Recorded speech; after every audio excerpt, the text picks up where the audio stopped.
ये जो question paper है ये हमारा कंडक्ट हुआ था 29 नवंबर 2021 को। पहला क्वेश्चन है, रीमा अपने घर से पूर्व की ओर सीधे 4 किलोमीटर जाती है, फिर दाएं मुड़ जाती है। जैसा कि ये हमारा होता है उत्तर, दक्षिण, पूर्व और पश्चिम। तो इसने क्या बोला, पहले वह पूर्व जाती है, इधर को जाती है, फिर उसके बाद दाएं मुड़ जाती है, 2 किलोमीटर चलती है। उसके बाद वह फिर दाएं मुड़ जाती है, 4 किलोमीटर चलती है, और उसके बाद वह बाएं मुड़ जाती है और 3 किलोमीटर चलती है। वह अंत में किस दिशा की ओर उन्मुख है, उसका मुख अब किस तरफ है ये बताना है। तो इसका ये नीचे की ओर है, नीचे की ओर कौन सी दिशा है, दक्षिण। तो इसका सही आंसर हो जाएगा दक्षिण। नेक्स्ट क्वेश्चन है, ये यहाँ पे संख्या और स्पेशल करेक्टर लिखे हुए। बताना है, यदि उपरोक्त स्ट्रिंग में से आप सभी संख्याओं को हटा दिया जाता है, इसमें से सभी नंबर्स को हटा दें, तो निम्न में से कौन सा अंत से 11वें स्थान पर होगा। पहले तो सब नंबर को हटा देंगे, तो नंबर हटा देंगे, हम नंबर कंसीडर नहीं करते। उसके बाद बताना है अंत से 11वें स्थान पर, तो अंत कौन सा होगा, अंत होगा ये, इधर से 11 लिखना है, 1 2 3। नंबर वाले हमें नहीं देखने, ये हटा दिए हमने, 1 2 3 4 5 6 7 8 9 10 11 12 13 14 15 16। रोहन अपने कार्यालय से सीधे 3 किलोमीटर जाता है, तो उसके कार्यालय का नहीं पता, हमने मान लिया वह ऊपर हो जाता है। यहाँ इसका हो गया कार्यालय, कार्यालय से 3 किलोमीटर गया, फिर वह बाएं मुड़ जाता है, बाएं मुड़ जाता है, 2 किलोमीटर चलता है, वह पुनः बाएं मुड़ जाता है और 2 किलोमीटर चलता है। तो बाएं मुड़ जाएगा तो किधर को आ जाएगा, इधर को जा रहा है तो ये नीचे को आ जाएगा, और फिर 2 किलोमीटर चलता है। अब बता, यहाँ से वह दाएं मुड़ जाता है, अब वह दाएं मुड़ गया, नीचे को जा रहा था, दाएं मुड़ेगा तो इधर को, और 2 किलोमीटर चलता है। यदि वह अंत में पश्चिम की ओर जा रहा है, अब जो ये जा रहा है तो ये दिशा जो है ये पश्चिम है, तो वह अपने आरंभ में अपने कार्यालय से किस दिशा की ओर चला था। जो ये शुरू में चला था इधर को ऊपर को, तो ये कौन सी दिशा थी ये बताना है। तो अगर इधर पश्चिम है तो इधर क्या होगा, पूर्व होगा, और यहाँ पूर्व अगर पश्चिम है तो इधर क्या होगा, इधर उत्तर होगा, और इधर दक्षिण होगा। तो हमारा आंसर हो गया उत्तर, option number A. Next question की ओर चलते हैं। नेक्स्ट क्वेश्चन है, कुछ बैट बॉल है और सभी बॉल रॉकेट है। तो ये कुछ वाला है, तो कुछ वाला क्या होता है, half circle half half cut मारते हैं। तो ये हो गए बैट और ये हो गई बॉल। नेक्स्ट है, सभी बॉल रैकेट है। जो ये बॉल है ये सारी की सारी क्या है, रैकेट है। आगे क्वेश्चन निष्कर्ष है हमारे, सभी रैकेट बैट है। जो ये सारे रैकेट हैं, क्या ये बैट है सारे के सारे, नहीं, ये थोड़े बहुत तो हो सकते हैं, पर ये सारे बैट थोड़ी है, नहीं, ये तो हो गया गलत। नेक्स्ट है, कुछ बैट रैकेट हैं। कुछ बैट कौन से, ये कुछ बैट है, ये कुछ रैकेट है, हाँ, ये इसमें भी दोनों में आ रहा है ना, ये दोनों कॉमन है, तो ये रो है, तो हमारा दूसरा सही हो गया। तो ऑप्शन है, केवल निष्कर्ष एक पालन होता नहीं, न तो ये होता है न तो गलत, केवल निष्कर्ष दो पालन होता है, तो ये केवल दूसरा ऑप्शन, ऑप्शन नंबर सी ठीक है। नेक्स्ट क्वेश्चन, क्वेश्चन है, अलमीरा को ये लिखा जाता है, तो उसी कुट भाषा में मो और मौन को क्या लिखा जाएगा, जो भी है ये। तो इसे देखने पे हमें, वैसे ऐसे क्वेश्चन को करने से पहले आप एक काम कर सकते हैं कि आप इनके नंबरिंग कर सकते हैं। जैसे ए तो आता है पहले नंबर पे, और ये एल होता है 12, एम होता है 13, आई होता है 9, तो ये आर होता है 18, और ए होता है 1, और एच होता है 8। अब इधर हम देखें तो ये क्या लिखा गया है, एक, एक, एच 8 9 12 13 और 18। तो अगर हम नंबरिंग कर लेंगे तो हमें आराम से आइडिया लग जाएगा इजिली के कैसे करके लिखा है। तो अब हमने नंबरिंग की तो हमें पता चल गया कि ये असेंडिंग ऑर्डर में लगाए हैं इसने, आरोही क्रम में, तो ऐसे ही हम इन्हें भी आरोही क्रम में लगा लेंगे। तो सबसे पहले क्या आएगा, सबसे पहले ई आएगा, फिर एच आएगा, फिर एम आएगा, फिर एन, फिर ओ, और फिर आर। तो इनमें ऑप्शन नंबर एक हो जाएगा। नेक्स्ट क्वेश्चन है, 7 विद्यार्थी ब्लैक बोर्ड की ओर मुंह करके एक लंबी बेंच पर बैठे हैं। हमने माना ब्लैक बोर्ड ये है, तो ये इस बेंच पे बैठे हैं, इधर को चेहरा करके, सबका फेस इधर को है। एन पंक्ति के मध्य में बैठा है, बैठे व्यक्ति के दाएं और ठीक बगल में बैठा है। कितने हैं, 7, तो हम पहले ये 7 बना लेते हैं, 1 2 3 4 5 6। क्या बोला है, एन पंक्ति के मध्य में बैठे व्यक्ति के दाईं ओर है। मध्य में कौन होगा, मध्य में होगा हमारा, एक बार, मध्य में कौन होगा, मध्य में होगा 4 नंबर वाला। तो एन कहाँ पे है, मध्य के दाईं ओर, तो ये एन जो हो गया मध्य वाले के राइट साइड हो गया, दाईं ओर ठीक बगल में बैठा है, ठीक है। जो ओ के दाईं ओर ठीक बगल में बैठा है, जो कौन, इसका मतलब ये कह रहा है कि जो ओ के ठीक और दाईं ओर ठीक बगल में बैठा है, इस अब ये इसकी मध्य वाले की बात करने लगा कि ये ओ के ठीक बाईं ओर बैठा है। एक बार फिर से पढ़ सकते हैं, एन पंक्ति के मध्य में बैठे व्यक्ति के दाईं ओर ठीक बगल में है, तो मध्य में जो है उसके ठीक दाईं ओर है एन, ठीक है। जो ओ के दाईं ओर बैठा है, जो ये मध्य वाला किसके दाईं ओर बैठा है, ओके, तो हमने इसे यहाँ पे बैठा दिया, तो ये मध्य वाला ओके ठीक दाईं ओर हो गया। और पी ओ के दाईं ओर ठीक चौथे स्थान पर है, पी जो है ओ के दाईं ओर है, तो दाईं ओर इधर को है और कौन से स्थान पर, चौथे पे है, तो ये फर्स्ट, ये सेकंड, ये थर्ड, ये फोर्थ, इसकी बात कर रहा था पी की, तो पी हो गया यहाँ पे। आगे बढ़े, आर पंक्ति के बाएं सिरे पर है, आर जो है बाएं सिरे पे है, ये तो हो गया राइट, हो गया लेफ्ट, बाएं। और क्यू अपने ठीक बगल में बैठा है, और सॉरी, और क्यू उसके ठीक बगल में बैठा है, तो क्यू किसके ठीक बगल में बैठा है, आर के, तो यहाँ पे हो गया। नेक्स्ट, यदि एम पंक्ति के मध्य में बैठा व्यक्ति नहीं है, एम जो है मध्य में नहीं बैठा, तो अब हमारी जगह कहाँ कहाँ बची, एक तो ये बची मध्य वाले की और ये बची, तो मध्य में बैठा नहीं है तो कहाँ बैठा होगा, यहाँ पे बैठा होगा, तो बीच में बैठा हुआ कौन सा हो गया, क्या क्या आ गया हमारे, एल, एल नहीं है, तो ये एल हो गया मध्य वाला। बताना क्या था, दाएं और दूसरे स्थान पर कौन है, नहीं सॉरी, हमें बताना है मध्य में बैठे व्यक्ति के सापेक्ष एम के बैठने का क्रम क्या है, मध्य में कौन बैठा है, मध्य में बैठे व्यक्ति के सापेक्ष एम का स्थान बताना है, तो एम एल के कहाँ बैठा है, एम जो है एल के दाईं ओर बैठा है, और दाईं ओर कौन से स्थान पे, फर्स्ट और सेकंड, दूसरे स्थान। नेक्स्ट क्वेश्चन है 8, आइडेंटिफाई को ये लिख दिया जाता है, उसी तरह फाउंटेन को क्या लिखा जाएगा, तो अब हम इसमें पहले नंबर लिख के देखते हैं, सबसे पहले इसे एक बार जूम कर लेते हैं। इसमें हम देखें तो इसने ग्रुप बनाए हैं, आई डी और एफ वाई और आई एन टी आई का, इसने क्या किया, ये बीच वाले जो हैं आई टी एन ई, इसे क्या किया है, आई टी एन ई ऐसे लिख दिया है लास्ट में बीच वालों को, तो क्वेश्चन बताना किसका है हमें, इसमें पहले तो बीच के देख लेते हैं, बीच के कौन से होंगे, इसमें 1 2 3 4 5, इसी में भी 8 ही है, तो इसमें बीच के हो गए ये, तो हम कैसे लिखेंगे, आई टी एन यू, और ये सही में लिखा जाएगा, लास्ट में लिखा जाएगा क्या, A T N U, last के ये हो जाएंगे। अब हम एक बार ऑप्शन में देख लेते हैं लास्ट में किस में ये है, तो लास्ट में A T N U, A T N U, हाँ सिर्फ इसी में है, तो ये हमारा सही आंसर है। नेक्स्ट क्वेश्चन है, जतिन 39 छात्रों की कक्षा में शीर्ष से 32वें स्थान पर है, नीचे से उसका स्थान कौन सा है, क्या बोल रहा है, ये जो जतिन है ये इसके ऊपर से स्थान जो है इसका 32वां है, तो इसका मतलब इसके ऊपर, मतलब इससे ऊपर कितने विद्यार्थी हो रहे हैं, 31 है, और ये 32वां है, और टोटल कितने हैं, टोटल है 39, तो ये 32 हो गए, तो इसके नीचे कितने हैं, इसके नीचे हो गए 7, बताना है नीचे से उसका स्थान क्या है, नीचे से स्थान इसका क्या हो गया, इसके नीचे 7 है, तो ये नीचे से कौन सा हो गया, 8वां, ऑप्शन नंबर डी सही है। नेक्स्ट क्वेश्चन, यदि कूट भाषा में इसको ये लिखा जाता है, तो उसी कूट भाषा में इसे क्या लिखेंगे, तो देखते हैं, पहला है एल,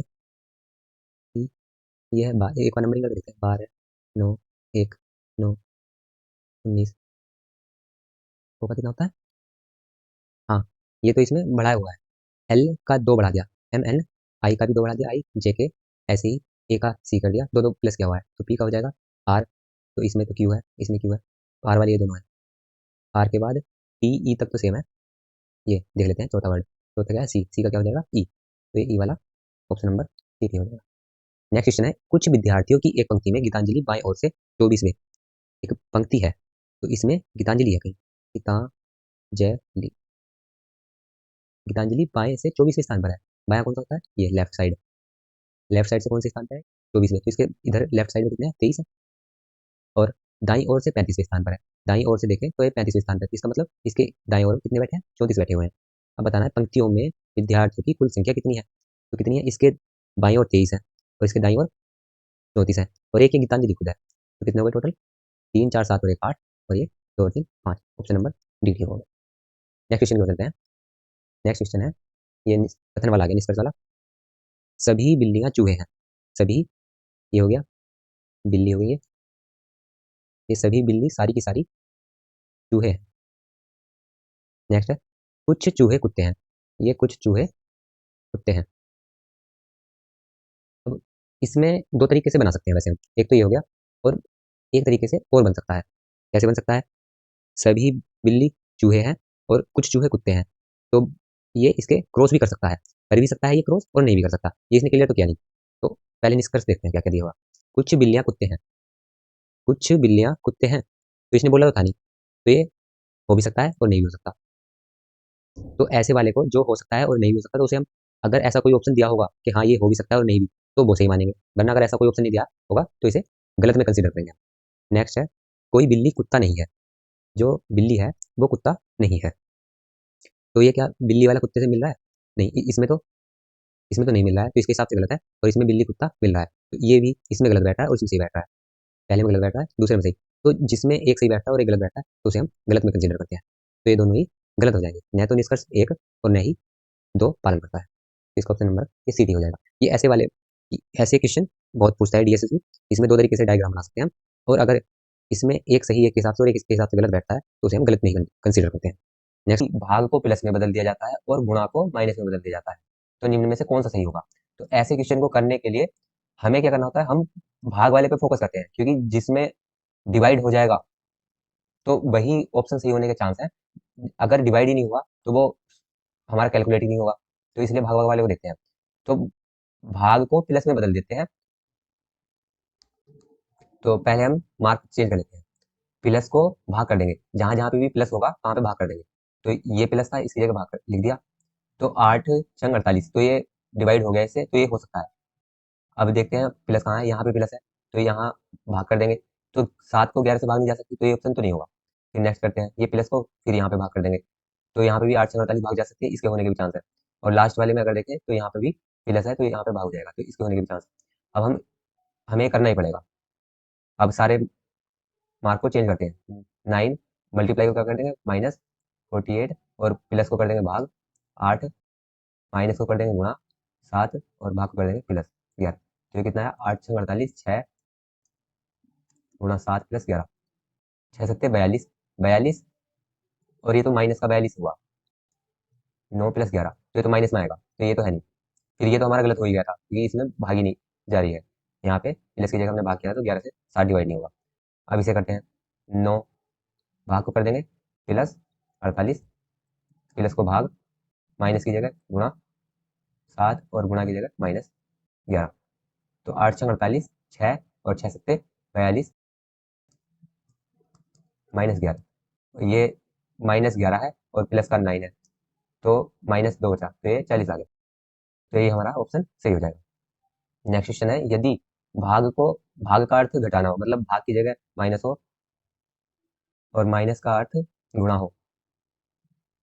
और गुणा का अर्थ जोड़ना हो, प्लस का अर्थ भाग हो, तो निम्न में से व्यंजन का मान क्या होगा? इसे सोल्व करना है मार्क चेंज करके। तो 12, प्लस का मान क्या है? प्लस का है भाग 6, और गुणा का है जोड़ना, माइनस का है गुणा, और भाग का है घटाना। तो सबसे पहले बोर्ड मास के हिसाब से इसे हमें सोल्व करना है। 6 दूनी 12 प्लस 9 अट्ठे 72 -16, ये हो गया 74, 74 में से 16 गया, तो आया 58। ऑप्शन नंबर सी सही हो जाएगा। क्वेश्चन 3, 32 विद्यार्थी की एक कक्षा में भैरवी का स्थान ऊपर से 26वां है। तो ऊपर से 26वां है, मतलब उसके ऊपर तो 6 है और फिर भैरवी है, ये 26वीं है भैरवी। नीचे से भैरवी का स्थान कितना होगा? टोटल कितने थे? 32 थे, ये 26 तो हो गए, तो इसके नीचे कितने होंगे? इसके नीचे होंगे 6, तो नीचे से इसका स्थान कितना हो गया? 6, तो इसके नीचे है, और ये होगी 7वीं। नेक्स्ट क्वेश्चन, ये क्वेश्चन है सीरीज का। तो सीरीज वाले क्वेश्चन में हम क्या करते हैं, पहले तो जूम कर लेते हैं। इस क्वेश्चन में हम इनका डिफरेंस देखते हैं। तो 10 और 4 में डिफरेंस है, 10 और 14 में 4 का, और 14 और 9 में है हमारा डिफरेंस, 14 और 23 में 9 का, और 23 और 39 में करते हैं तो 16 का। तो अब इनके डिफरेंस में हम देखें तो ये 2 का वर्ग हो रहा है, और ये 3 का, ये 2 का वर्ग है, ये 3 का है, और ये 4 का है। तो यहाँ पे इनमें अब क्या हो जाएगा, 5 का वर्ग 25 ऐड हो जाएगा। इसमें अगर हम 25 जोड़ेंगे तो 4 और 6, ऑप्शन नंबर सी सही हो जाएगा। नेक्स्ट क्वेश्चन, निम्नलिखित नीचे 4 आकृति दी गई है, इनमें अलग बतानी है। तो हम देखते हैं, ये जो ब्लैक है, ये ब्लैक है, ये अपोजिट है इसमें। इसमें भी अपोजिट है और इसमें भी अपोजिट है, इसी में नहीं है। तो ऑप्शन नंबर सी सही हो जाएगा। नेक्स्ट क्वेश्चन, सचेत का अचेत, तो ये विलोम शब्द दिए गए हैं। तो ऐसे ही निश्चिंत का उल्टा क्या हो जाएगा? चिंतित।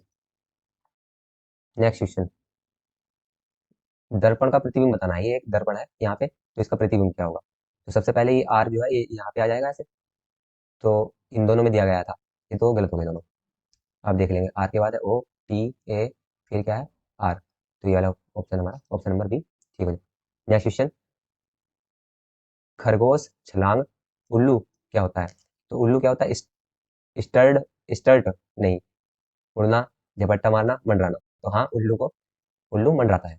ऑप्शन नंबर 4 ठीक हो जाएगा। नेक्स्ट क्वेश्चन है, ए और ये मार्क जो है, इसका अर्थ है ए बी का पिता है, और इसका अर्थ है माँ है, इसका अर्थ है ए बी की बहन है।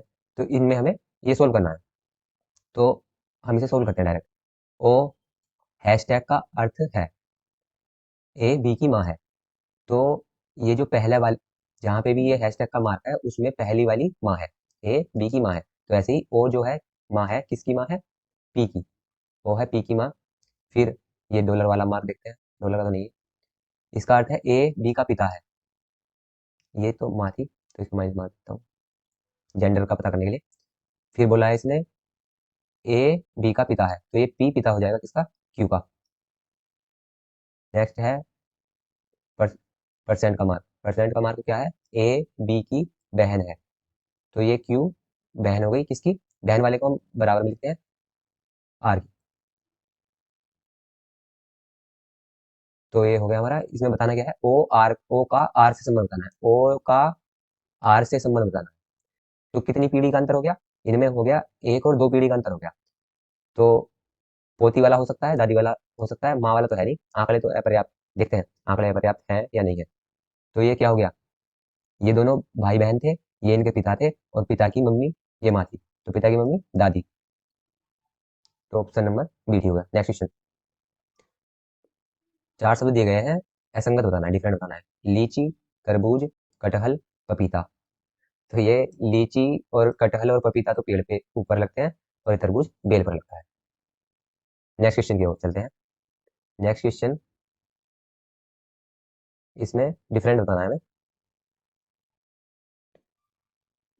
तो किसी भी एक को, किसी एक मार्क को हम पकड़े, पहले अगर हम इसे एरो वाले को ले, तो एरो जो है वो बाहर को है। हाँ, तो ये तो चारों में सेम है।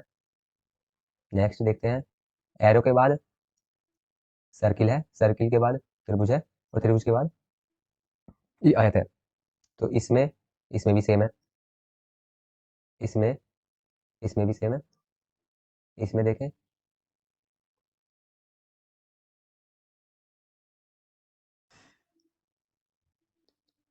हाँ, तो इसमें जो है, ये यहाँ पे अंदर वाला एक खाली था, इसमें भी खाली है, इसमें भी खाली है, और इसमें अंदर वाले खाली न, ये एक खाली है, पर ये जो त्रिभुज था इसमें बाहर था। इसमें पहले में भी बाहर था त्रिभुज, दूसरे में भी, तीसरे में भी बाहर है। तो ये यहाँ पे, ये त्रिभुज यहाँ पे बाहर होना चाहिए। तो ये डिफरेंट अलग है। नेक्स्ट क्वेश्चन है, इसमें भी अलग बताना है। अलग कौन सा होगा? ऑप्शन है एक स्टार। तो इनमें ये मिररिंग का किया हुआ है, मिरर का क्वेश्चन है। यहाँ पे मिरर रखा हुआ है, तो ये दोनों अपोजिट हो जाएंगे एक दूसरे के। ऐसे ही ये भी मिरर किया हुआ है, ये भी मिरर किया हुआ है। पर अगर इसमें हम यहाँ पे मिरर करते, तो ये वाला यहाँ पे आता, और ऐसे ही यहाँ पे मिरर होता तो ये ऐसे होता। तो ये डिफरेंट होता। नेक्स्ट क्वेश्चन, इसे पैटर्न को पूरा करना है। तो पैटर्न को पूरा करने के लिए पहले ऐसे होगा, और ये सीधा होगा, ऐसे ही सीधा होगा, फिर ऐसे। तो ऑप्शन नंबर इसमें सी हो जाएगा। नेक्स्ट क्वेश्चन, आदित्य ने एक लड़की का परिचय देते हुए कहा, वह मेरे पिता के साली की पुत्री है। पिता के साली की पुत्री क्या होती है? मामा की बहन, भाई बहन। अच्छा, साली की पुत्री है, आदित्य का उस लड़की से क्या संबंध है? तो वो मामा की पुत्री होगी। ठीक है, ये तो इजी क्वेश्चन था। नेक्स्ट क्वेश्चन चलते हैं। यदि गुणा का अर्थ घटाना हो, माइनस का भाग हो, तो इसे सोल्व करना है इसे। तो हम डायरेक्ट सोल्व करते हैं। 10 प्लस का अर्थ क्या हो, गुणा, 11 गुणा का अर्थ घटाना, 18 भाग का अर्थ जोड़ना, 16 और माइनस का अर्थ भाग हो। तो सबसे पहले क्या करते हैं, भाग, फिर गुणा, अब बचाव कर लेंगे। 18 में ये हो गया 114, ये दोनों जोड़ दिए, 114 में से 18 गए 96।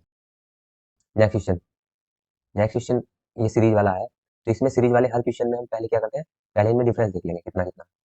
तो ये 5 प्लस हो गया, एक बार जूम करते हैं, इनमें डिफरेंस 5 का था, इनमें 7 का था।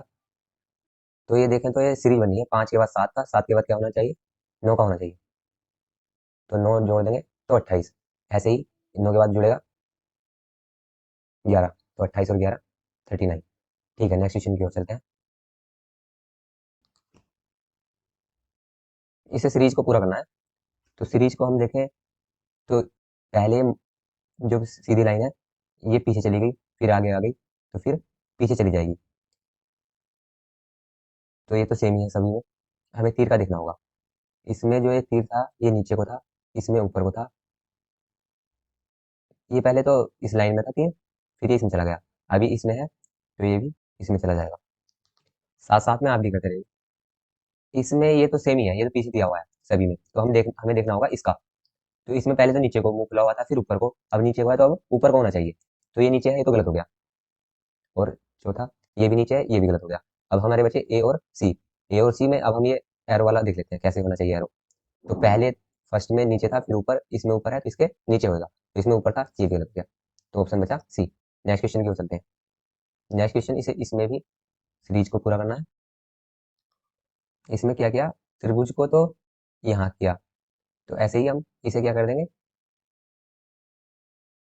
त्रिभुज को नीचे वाले को बीच में किया, तो ये बीच में चला जाएगा। तो ये बीच में सभी में है, सभी में है, पर इसका जो दिशा होनी चाहिए ऐसे ही होनी चाहिए क्या, नहीं, ये चेंज किया था। ये त्रिभुज ऊपर था तो ये इसका मुंह नीचे को कर देगा, तो ऐसे ही ये जो है ये भी उल्टा हो जाएगा। तो उल्टा होगा तो ये तो नहीं होगा, ये हो सकता है, ये हो सकता है और ये हो सकता है। नेक्स्ट, ये ये जो था ये नीचे चला गया था, तो ये नीचे चला जाएगा। और इसका मुंह ऐसे किया था, तो ये ऐसे कहेंगे तो ये नहीं है, ये है, और ये भी हो सकता है। तो अब तीसरा देख लेते हैं। इसका क्या किया इन्होंने, इसको 45 डिग्री घुमा दिया, तो ऐसे ही हम इसे भी 45 डिग्री घुमाएंगे, तो ये ऐसे हो जाएगा, सेम है इसकी तरह ही। इसमें ये भी गलत हो गया, तो यही बचा। नेक्स्ट क्वेश्चन है, इसे कागज के टुकड़े को मोड़ने पर क्रमशः है जिस तरीके से मोड़ते हैं वह विधि दिखाई गई है, खोलने पर ये कागज कैसा दिखाई देगा। पहले तो ऐसे खोल दिया, फिर फोल्ड किया, फिर ऐसे फोल्ड किया, फिर ये कट है, तो ये कैसे हो जाएगा, खुलेगा तो यहाँ भी ऐसे आएगा, यहाँ ऐसे आएगा, यहाँ ऐसे आएगा, ऐसे ही चारों में ऐसे ही है। तो option number D. Next question है, इसे सीरीज को पूरा करना है, आप भी कीजिएगा, ये आपके लिए क्वेश्चन है, ठीक है। जीके का पहला क्वेश्चन ये है, राष्ट्रीय स्वच्छ गंगा अभियान निम्नलिखित में से किस मंत्रालय द्वारा संचालित किया गया है। तो किसके द्वारा किया गया है, जल शक्ति मंत्रालय द्वारा। नेक्स्ट क्वेश्चन है, फीफा या अंतर्राष्ट्रीय फुटबॉल महासंघ का मुख्यालय किस देश में स्थित। तो फीफा का मुख्यालय कहाँ है, स्विट्जरलैंड में। तो ये खेल से संबंधित है, तो खेल से 4-5 क्वेश्चन आते हैं, इस पे अलग से हम एक डेडिकेटेड वीडियो लेके आएंगे। अभी आप इसमें देखते हैं इसमें कितने क्वेश्चन आते हैं खेल से संबंधित। नेक्स्ट क्वेश्चन है, पूरी उड़ीसा में विश्व प्रसिद्ध भगवान जगन्नाथ रथ यात्रा किस महीने में आयोजित होती है। तो ये जून और जुलाई में आयोजित की जाती है। नेक्स्ट क्वेश्चन है, का साध सुख मयंजियम लोक नृत्य, ये डांस का क्वेश्चन है, लोक नृत्य किस राज्य का है। तो इसके नाम से हम वैसे पता लगा सकते हैं कि किसी पूर्वी राज्य का लोक नृत्य है। तो गोवा, छत्तीसगढ़, कर्नाटक तो होगा नहीं, तो इसका आंसर हो जाएगा मेघालय। लोक नृत्य की भी हम डेडिकेटेड वीडियो लेके आने वाले हैं। नेक्स्ट क्वेश्चन है, भारत के कितने राज्य अपनी सीमा बांग्लादेश के साथ साझा करते हैं। तो बांग्लादेश के साथ कौन कौन लगता है, असम, मेघालय, मिजोरम, त्रिपुरा और पश्चिम बंगाल। तो ये कितने राज्य हैं, 5 राज्य। नेक्स्ट क्वेश्चन है, भारत की जनगणना 2011 के अनुसार भारत की कुल जनसंख्या का लगभग कितना प्रतिशत ग्रामीण जनसंख्या है, तो ग्रामीण जनसंख्या 2011 के अनुसार 69%। नेक्स्ट क्वेश्चन, मराठी कोंकणी मराठी कोंकणी हिंदुओं के लिए नया वर्ष निम्नलिखित में से किस हिंदू त्योहार के साथ आरंभ होता है? तो हम हिंदू नंबर्स पर कौन सा त्योहार मनाते हैं? गुड़ी पड़वा। नेक्स्ट क्वेश्चन है, गोदी लोधी वंश लोधी वंश मूल था लोधी वंश का मूल क्या था? अफगान। नेक्स्ट क्वेश्चन, लोधी वंश जो है अफगानी थे। मध्याह्न भोजन योजना निम्नलिखित में से किस वर्ष स्टार्ट हुई? तो मिड डे मील की कब से स्टार्ट हुआ? 1995 से। निम्नलिखित में से कौन सी आंध्र प्रदेश की शास्त्रीय नृत्य है? ये भी डांस का क्वेश्चन है। तो लोक नृत्य आंध्र प्रदेश का कौन सा है? कुचिपुड़ी। नेक्स्ट क्वेश्चन है, 1946 में रिलीज हिंदी फिल्म शाहजहां का गाना जब दिल ही टूट गया किसके द्वारा गाया गया? इसके सिंगर कौन थे? तो ये थे कुंदन लाल सहगल।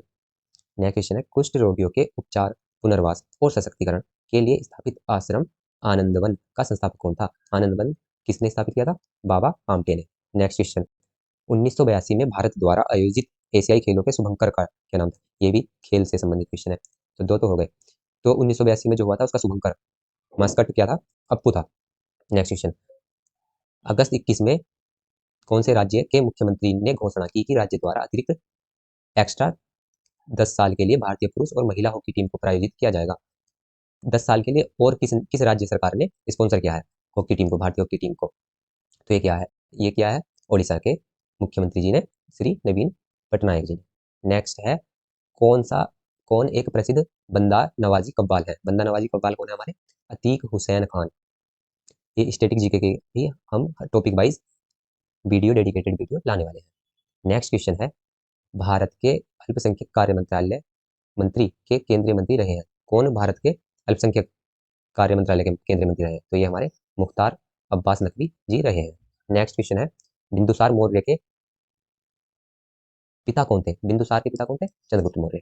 नेक्स्ट क्वेश्चन, भारत में बाल विवाह निषेध अधिनियम कब पारित हुआ? तो ये हुआ था 1929 में। नेक्स्ट क्वेश्चन है, कंप्यूटर को, तो कंप्यूटर की क्लासेस भी डेली आने वाली है। कंप्यूटर का आभासी होता है वर्चुअल रूप से अभिगमन करने और दो मशीनों के मध्य दो तरफा सहयोगात्मक और पाठ्य आधारित संचार प्रणाली उपलब्ध कराने के लिए निम्नलिखित में से किस प्रोटोकॉल का यूज किया जाता है? वर्चुअल रूप से काम करती है उसे हम टेलनेट कहते हैं। इसका आंसर क्या हो जाएगा हमारा? वर्चुअल नेटवर्क पे जो काम करता है वो टेलनेट करता है। नेक्स्ट क्वेश्चन है, निम्नलिखित में से किसकी आवृत्ति न्यूनतम होती है? तो सबसे कम आवृत्ति किसकी होती है? रेडियो किरणों की। तो रेडियो किरणें तो इसमें ऑप्शन है नहीं, तो रेडियो किरणों से फिर कम होती है अवरक्त किरणों की। और अगर हमसे पूछता सबसे ज्यादा किसकी होती है, तो गामा किरणों की आवृत्ति सबसे ज्यादा होती है। नेक्स्ट क्वेश्चन है, जनरल अवेयरनेस का ये सेकंड पार्ट है, इसमें 20-20 क्वेश्चन करके पार्ट में डिवाइड किया हुआ था। 40 जीके के क्वेश्चन को। सरकारी आंकड़ों के अनुसार 100% साक्षरता दर प्राप्त करने वाला पहला राज्य कौन सा है? तो ये है केरल का। ये करंट का क्वेश्चन हो गया। नेक्स्ट क्वेश्चन है, डीएनए की द्विकुंडलित संरचना का निर्धारण किसने किया? तो डीएनए की खोजी जेम्स वाटसन और फ्रांसिस क्रिक ने की थी। इसका आंसर ये ठीक हो जाएगा। क्वेश्चन है, भारतीय संविधान के किस संशोधन द्वारा मौलिक कर्तव्य को सम्मिलित किया गया था? तो मौलिक कर्तव्य 1976 में सम्मिलित किए गए थे और 42वें संविधान संशोधन के द्वारा। नेक्स्ट है, सांख्यिकी एवं कार्यालय क्रियान्वयन मंत्रालय के अनुसार भारत के निम्नलिखित में से किस राज्य में प्रति व्यक्ति आय न्यूनतम न्यूनतम है? सबसे कम किस राज्य की आय प्रति व्यक्ति आय है? वो है बिहार की। जहां पूरे देश की प्रति व्यक्ति आय 2 लाख रुपए पर ईयर है, वहीं बिहार की सिर्फ 70,000 के आसपास है। नेक्स्ट क्वेश्चन है, निम्नलिखित में से कौन सा ऊर्जा के अनवीनकरणीय स्रोत का प्रकार है? अनवीनकरणीय मतलब नॉन रिन्यूएबल, तो ये नाभिकीय होता है हमारा, नॉन रिन्यूएबल। नेक्स्ट क्वेश्चन है, विभिन्न देशों के सामाजिक और आर्थिक विकास का स्तर मापने के लिए निम्नलिखित में से किस संगठन ने मानव विकास सूचकांक कौन करता है हमारा प्रकाशित? ये करता है संयुक्त राष्ट्र संघ। परमाणु में निम्नलिखित में से कौन सा एक ऋणावेशित कौन सा होता है? निगेटिव चार्ज किस पे होता है? तो इलेक्ट्रॉन पे निगेटिव चार्ज, प्रोटॉन पे पॉजिटिव चार्ज और न्यूट्रॉन हमारा न्यूट्रल होता है, तो निगेटिव वाला बताना था इलेक्ट्रॉन। नेक्स्ट क्वेश्चन है, निम्नलिखित में से कौन भारत के सोलिसिटर जनरल के पद पर कभी नहीं रहे? वो है हमारे राम जेठमलानी जी। उच्च मूल्य वर्ग के नोटों 1000, 5000, 10,000 को भारत में फिर से लागू किया गया था, तो 1954 में इन्हें फिर से लागू किया गया था। विश्व का सबसे बड़ा पठार कौन सा है? तो विश्व का सबसे बड़ा पठार हमारा तिब्बत का पठार है। क्वेश्चन है, कोशिका में झिल्ली से घिरे अवयव में पाचक एंजाइम पाए जाते हैं। जो पाचक एंजाइम होते हैं वो कहाँ होते हैं? तो वो होते हैं लाइसोसोम में। इसे हिंदी में लैन काय बोलते हैं। ये बायोलॉजी का क्वेश्चन था। नेक्स्ट है, मार्च अप्रैल 2021 में भारत के कितने राज्य और केंद्र शासित प्रदेशों में विधानसभा के आम चुनाव हुए थे? तो ये भी करंट का क्वेश्चन आया। तो 21 अप्रैल मार्च अप्रैल में कितने 5 राज्यों में चुनाव हुए थे। डीएन एनडीए एनडीए सरकार के समय केंद्रीय विनिवेश मंत्री प्रभार मंत्री बताने हमें। तो एनडीए की सरकार कब रही थी? 1998 से 2004 तक। और हमारे उस टाइम पे प्रधानमंत्री जी रहे थे अटल बिहारी वाजपेयी। तो केंद्रीय विनिवेश प्रभार मंत्री उस टाइम अरुण शौरी जी थे। नेक्स्ट है उत्पादन पर भारत के द्वारा नवीनीकृत रूप से ध्यान केंद्रित करने के लिए मेक इन इंडिया की पहल कब हुई? मेक इन इंडिया कब स्टार्ट हुआ? 2014 में। हमारा सौर मंडल निम्नलिखित में से किस आकाशगंगा किस गैलेक्सी का भाग है? तो हम किस आकाशगंगा में रहते हैं? मिल्की वे में। तारापुर नेक्स्ट क्वेश्चन है तारापुर परमाणु संयंत्र निम्नलिखित में से किस राज्य में स्थित है? तो ये कहाँ है? महाराष्ट्र। 17 क्वेश्चन आइंस्टाइन के विशिष्ट सापेक्षता सिद्धांत रिलेटिविटी थ्योरी E बराबर mc स्क्वायर में c क्या है? तो c क्या होता है हमारा? प्रकाश की चाल। नेक्स्ट क्वेश्चन है गैर बैंकिंग वित्तीय संगठन का संक्षिप्त नाम है। किसका संक्षिप्त? ILFS का हमें फुल फॉर्म बतानी है। तो फुल फॉर्म की भी मैं आपको एक PDF प्रोवाइड करा दूंगा, उसमें सभी पूछे जाने वाली फुल फॉर्म है। उसके लिए आप हमारे टेलीग्राम चैनल को ज्वाइन कर सकते हैं और उसी पे DSSB के सभी क्वेश्चन की एक क्वेश्चन बुक बनाकर भी मैं सब्जेक्ट वाइज इस पे इसी टेलीग्राम चैनल पे डाल दूंगा। टेलीग्राम चैनल का लिंक डिस्क्रिप्शन में मिल जाएगा या फिर आप @ वसुधैव ई क्लासेस सर्च करेंगे तो आपको ये चैनल मिल जाएगा। तो इसकी फुल फॉर्म होती है ILFS की इंफ्रास्ट्रक्चर लीजिंग फाइनेंशियल सर्विसेज। और इसी पर मैं प्रीवियस ईयर के क्वेश्चन सेट भी प्रोवाइड कराया करूँगा। भारत में खारे पानी की सबसे बड़ी झील निम्नलिखित में से किस राज्य में स्थित है? सबसे बड़ी खारे पानी की झील जो है हमारी चिल्का झील। और कहाँ है ये? ओडिशा में। पर ओडिशा इसमें ऑप्शन नहीं है। दूसरी कौन सी है? सांभर। तो ये राजस्थान में। 20 क्वेश्चन निम्नलिखित में से किस राज्य में विधानसभा के सदस्यों की संख्या सबसे अधिक है? तो सबसे ज्यादा किसमें है? उत्तर प्रदेश में। और उत्तर प्रदेश में कितनी विधानसभा सीटें हैं ये आप कमेंट करके बताएं। यदि साधारण ब्याज की दर पहले 2 वर्षों के लिए 6.5% वार्षिक ईयरली, अगले 3 वर्षों के लिए 10% वार्षिक और 5 वर्ष के बाद की अवधि के लिए 12% है, यदि कोई व्यक्ति 5,000 रुपए का निवेश करता है तो उसे 9 वर्ष में प्राप्त मिश्र धन कितना होगा?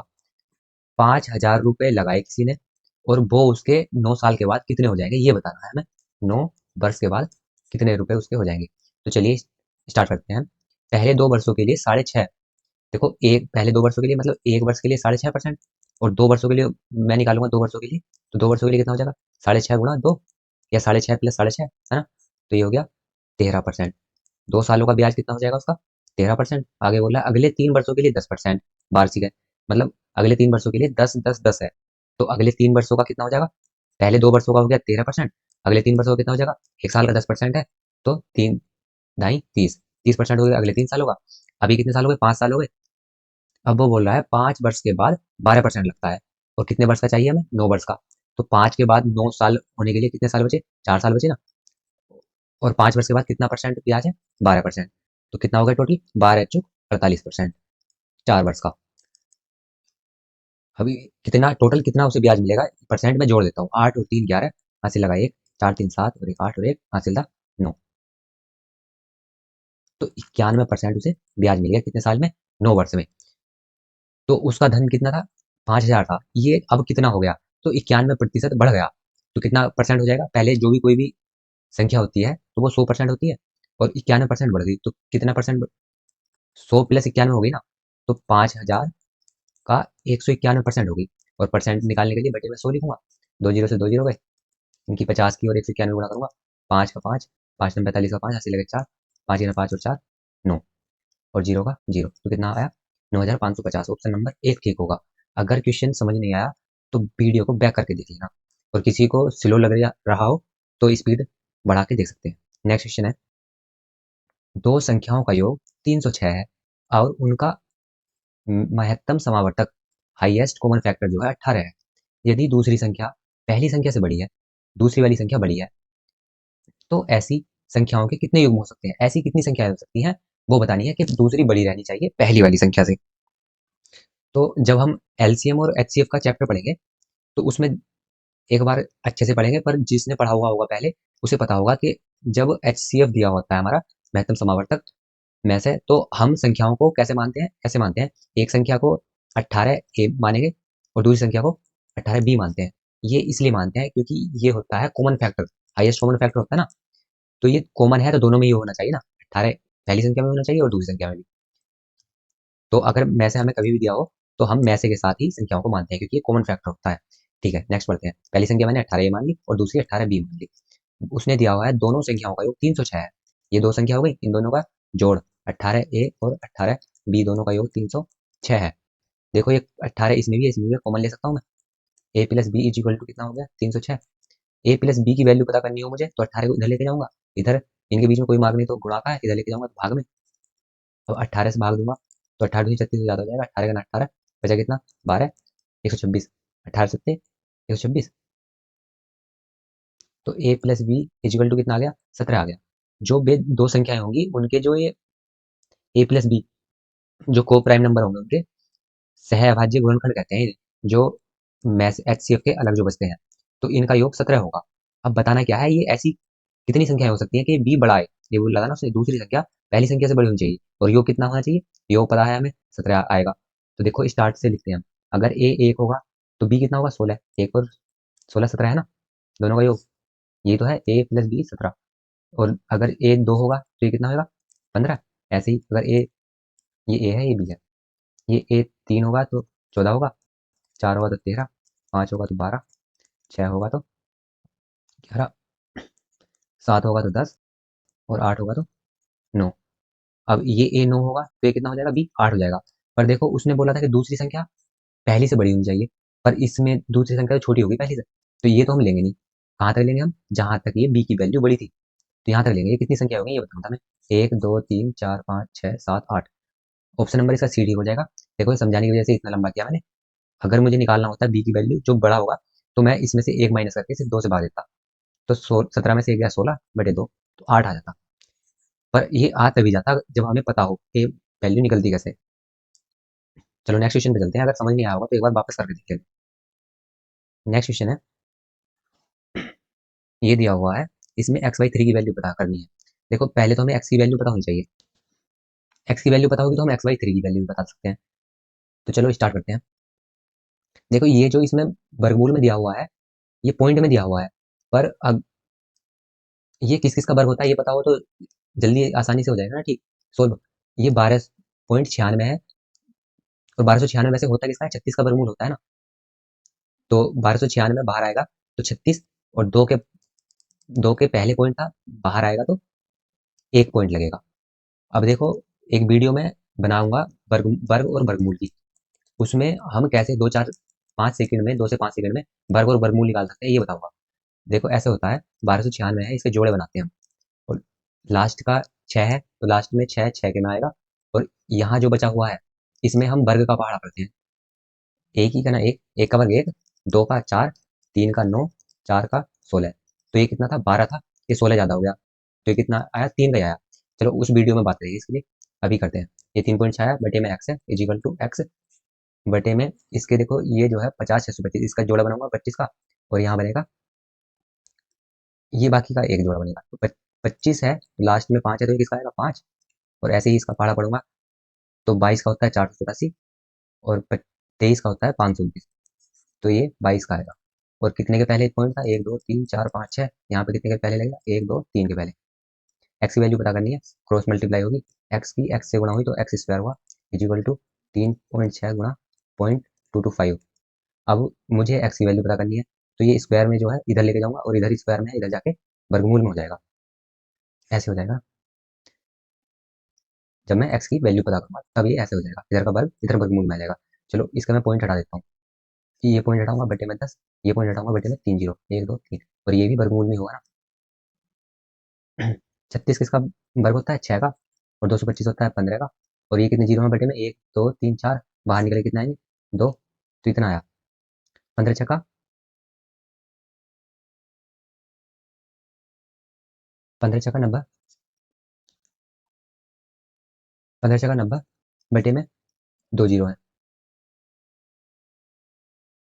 बतानी किसी वैल्यू तो एक्स वाई थ्री की, ये तो एक्स की वैल्यू आई हमारी, और एक्स वाई थ्री की निकालूंगा मैं, तो 3 से और भाग कर दूंगा, 3 से काटूंगा तो 3 3 9 जीरो, और बटे में कितने जीरो है 2, तो 2 के पहले पॉइंट लग जाएगा, तो कितना आ गया 0.30। तो कौन सा ऑप्शन नंबर सी ठीक हो जाएगा। चलो नेक्स्ट क्वेश्चन पे चलते हैं। क्वेश्चन है बाई जेड के बराबर, बाई की वैल्यू जो है जेड के बराबर है और इनकी वैल्यू जीरो के बराबर नहीं है। बाई जेड के बराबर तो है, पर ये दोनों जो है जेड जीरो के बराबर नहीं है, जीरो से बड़े हुए हैं।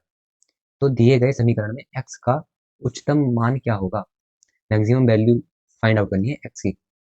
तो चलो लिख लेता हूँ एक बार यहाँ को, 5x1 plus 6y8 plus 3z3 is equal to 1492। देखो ये जो इन तीनों का इतना जोड़ दिया हुआ है हमें 1492, और y और z जो है वो बराबर बराबर है। तो x की वैल्यू पता करनी है हमें। देखो 1 और 8 कितना हुआ 9, 9 और 3 12, 12 का 2 और हासिल लगेगा यहाँ 1। तो अब क्या, अब किसे जोड़ते हैं हम, जेड एक्स वाई जेड को जोड़ेंगे ना दूसरे नंबर पे। पहले तो इकाई काउंट जोड़ते हैं, 1 8 3 जोड़ा तो 12, 12 का 2 लिखेंगे, हासिल लगेगा 1। अब ऐसे एक्स और वाई और जेड को जोड़ेंगे, दहाई काउंट जोड़ेंगे ना। तो अब ये कितना आना चाहिए, ये आना चाहिए 9 आना चाहिए, और एक इसमें हासिल पहले ही है। तो इन तीनों का योग कितना आना चाहिए, 8 आना चाहिए ना, क्योंकि एक तो हासिल है ही। क्योंकि जब एक्स वाई जेड 8 आएगा और एक हासिल तब 9 आएगा ना, 8 और एक हासिल 9। तो इन तीनों का योग होना चाहिए 8, और उसमें भी वाई और जेड तो बराबर है। तो अगर वाई और जेड, अगर सबसे शुरू में मैं जीरो लेता तो जीरो तो इसने बताया कि जीरो तो हो नहीं सकता, तो वाई और जेड की वैल्यू एक लिखनी पड़ेगी मुझे, एक और एक। कम से कम ये एक होना चाहिए ना वाई और जेड, क्योंकि जीरो नहीं है तो एक कम से कम एक तो होगा ही। तो फिर एक्स की वैल्यू कितनी होनी चाहिए जो इनका योग 8 हो जाए, दो तो ये है ही, 6 होगा ना, फिर 6 7 8 इजिकल टू तब 8 आएगा। तो एक्स की वैल्यू कितनी आ गई, 6 आ गई। ऑप्शन नंबर बी हो जाएगा।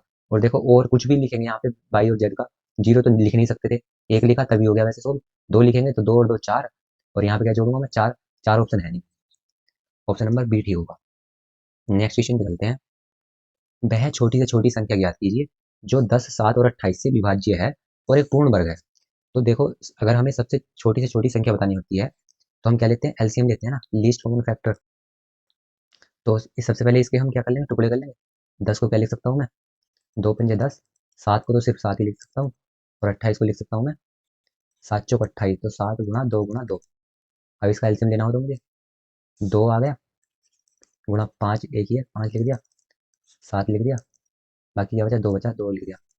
ये कितना हो गया 10 और 7 में 14, 14 की 10 से गुणा करी 140, 140 एलसीएम आ गया। तो ये जो 140 आया वो, ये वो संख्या होती है सबसे छोटी जो इन तीनों से भाग चली जाए। ये इन तीनों से भाग दो मैं, 10 से भी चली गई, देखो 7 दूनी 14 20 बार चली गई, 28 से 5 बार चली गई। अब बताना क्या था, ये तो सबसे छोटी संख्या होगी जो इन तीनों से भाग चली जाएगी। ऐसी संख्या बतानी है जो पूर्ण वर्ग भी हो। तो देखो वो संख्या भी 140 से भाग जाती होगी ना। तो अब हमें ये देखना है ऑप्शन दिए गए ऑप्शन में 140 से कौन सी विभाजित है। तो 140 से भाग जाने के लिए वो संख्या किससे किससे डिवाइड होनी चाहिए, ये तो 10 से होनी चाहिए क्योंकि लास्ट में जीरो है। तो ये तो सारी है वैसे 10 से। और किस किस से होनी चाहिए, 7 गुणा 2 है ना, 7 दूनी 14, तो 7 से और 2 से होना चाहिए। लास्ट में जीरो है तो 2 से भी सब विभाजित हो जाएंगे, पर 7 से कौन सी होगी ये पता करना है। तो 7 के पहाड़े में 16 तो आता नहीं, गलत। 7 7 49 ये हो सकता है, 7 से 64 भी नहीं करता, 36 भी नहीं करता, तो ये भी गलत हो गए। तो ऑप्शन नंबर बी ठीक हो जाएगा। नेक्स्ट क्वेश्चन पे चलते हैं। एक्स के 85% के, 50% के, 17% का, 20%, 289 के बराबर है। एक्स के 11% की वैल्यू बतानी है हमें। तो के का मतलब गुणा होता है ना, तो एक्स गुणा 85%, जब मैं परसेंट का मार्क हटाऊंगा तो बटे में 100 लिखूंगा ना, तो यहाँ पे बटे में 100 गुणा 50/100 गुणा 17/100 गुणा 20/100 इक्वल टू कितना दिया हुआ है, 289। ठीक है। देखो अगर मुझे इसमें से कुछ काटना हो तो क्या काट सकता हूँ मैं, 20 का ना 20, 20 पंजे 100, 5 का ना 5, 5 ढाई 50, जीरो से जीरो कट गया। जो मुझे कट सकता था वो मैंने काट लिया।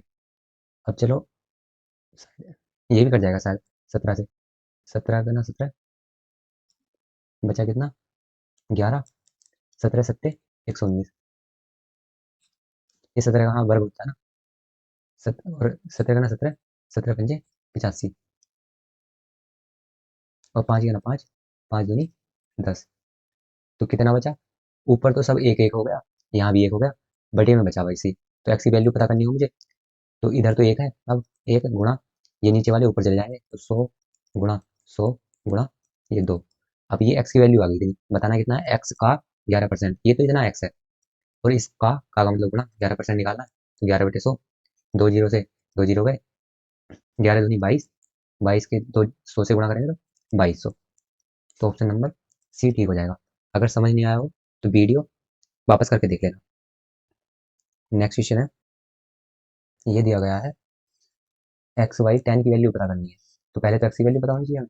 चलो, इसमें तो हम सिर्फ क्रॉस मल्टीप्लाई कर सकते हैं, चलो क्रॉस मल्टीप्लाई करेंगे तो इन दोनों की गुणा होगी, 1.47 इजी एक्स इजिकल टू 14.7 गुणा 0.847। वैल्यू किसी पता करनी है हमें एक्स की, तो इसे इधर लेके जाऊंगा, इधर ये गुणा में इधर जाकर भाग में हो जाएगा, तो एक्स इजिकल टू कितना हो जाएगा,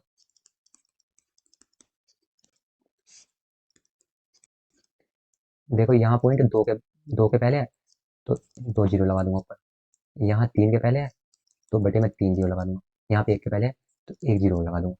ये तो हो गई एक्स की वैल्यू, बताना क्या था, एक्स बाई टेन की वैल्यू। तो अगर एक्स बाई टेन की वैल्यू पता करनी है तो मुझे 10 से और भाग देनी पड़ेगी। चलो, 2 जीरो से तो 2 जीरो कट गए, 147 तक तो कोई पॉइंट नहीं बचा हुआ ना, 147 कट गया, बचा कितना, 147/1000, बटे में 3 जीरो है तो 3 के पहले पॉइंट लग जाएगा, तो कितना हो जाएगा, 0.147। ऑप्शन नंबर डी ठीक हो जाएगा।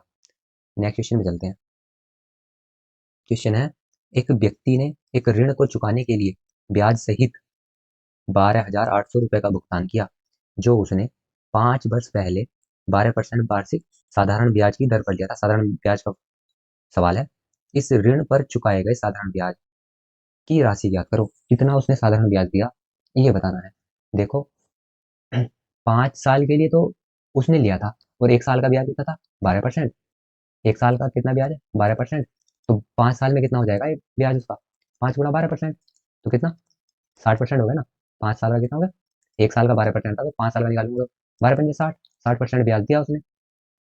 और क्या बोल रहा है वो, ब्याज सहित 12,800 रुपये चुकाए, मतलब कि उसने धन जो लिया होगा वो 100% लिया होगा ना, 100% होता है ना किसी की भी वैल्यू, और 60% ज्यादा चुकाया उसने। तो मतलब कितना चुकाया उसने, अगर 100% लिया था तो उसने 160% चुकाया ना, और वो चुकाया हुआ धन कितना है, 12,800, मतलब 160% की वैल्यू कितनी है, 12,800।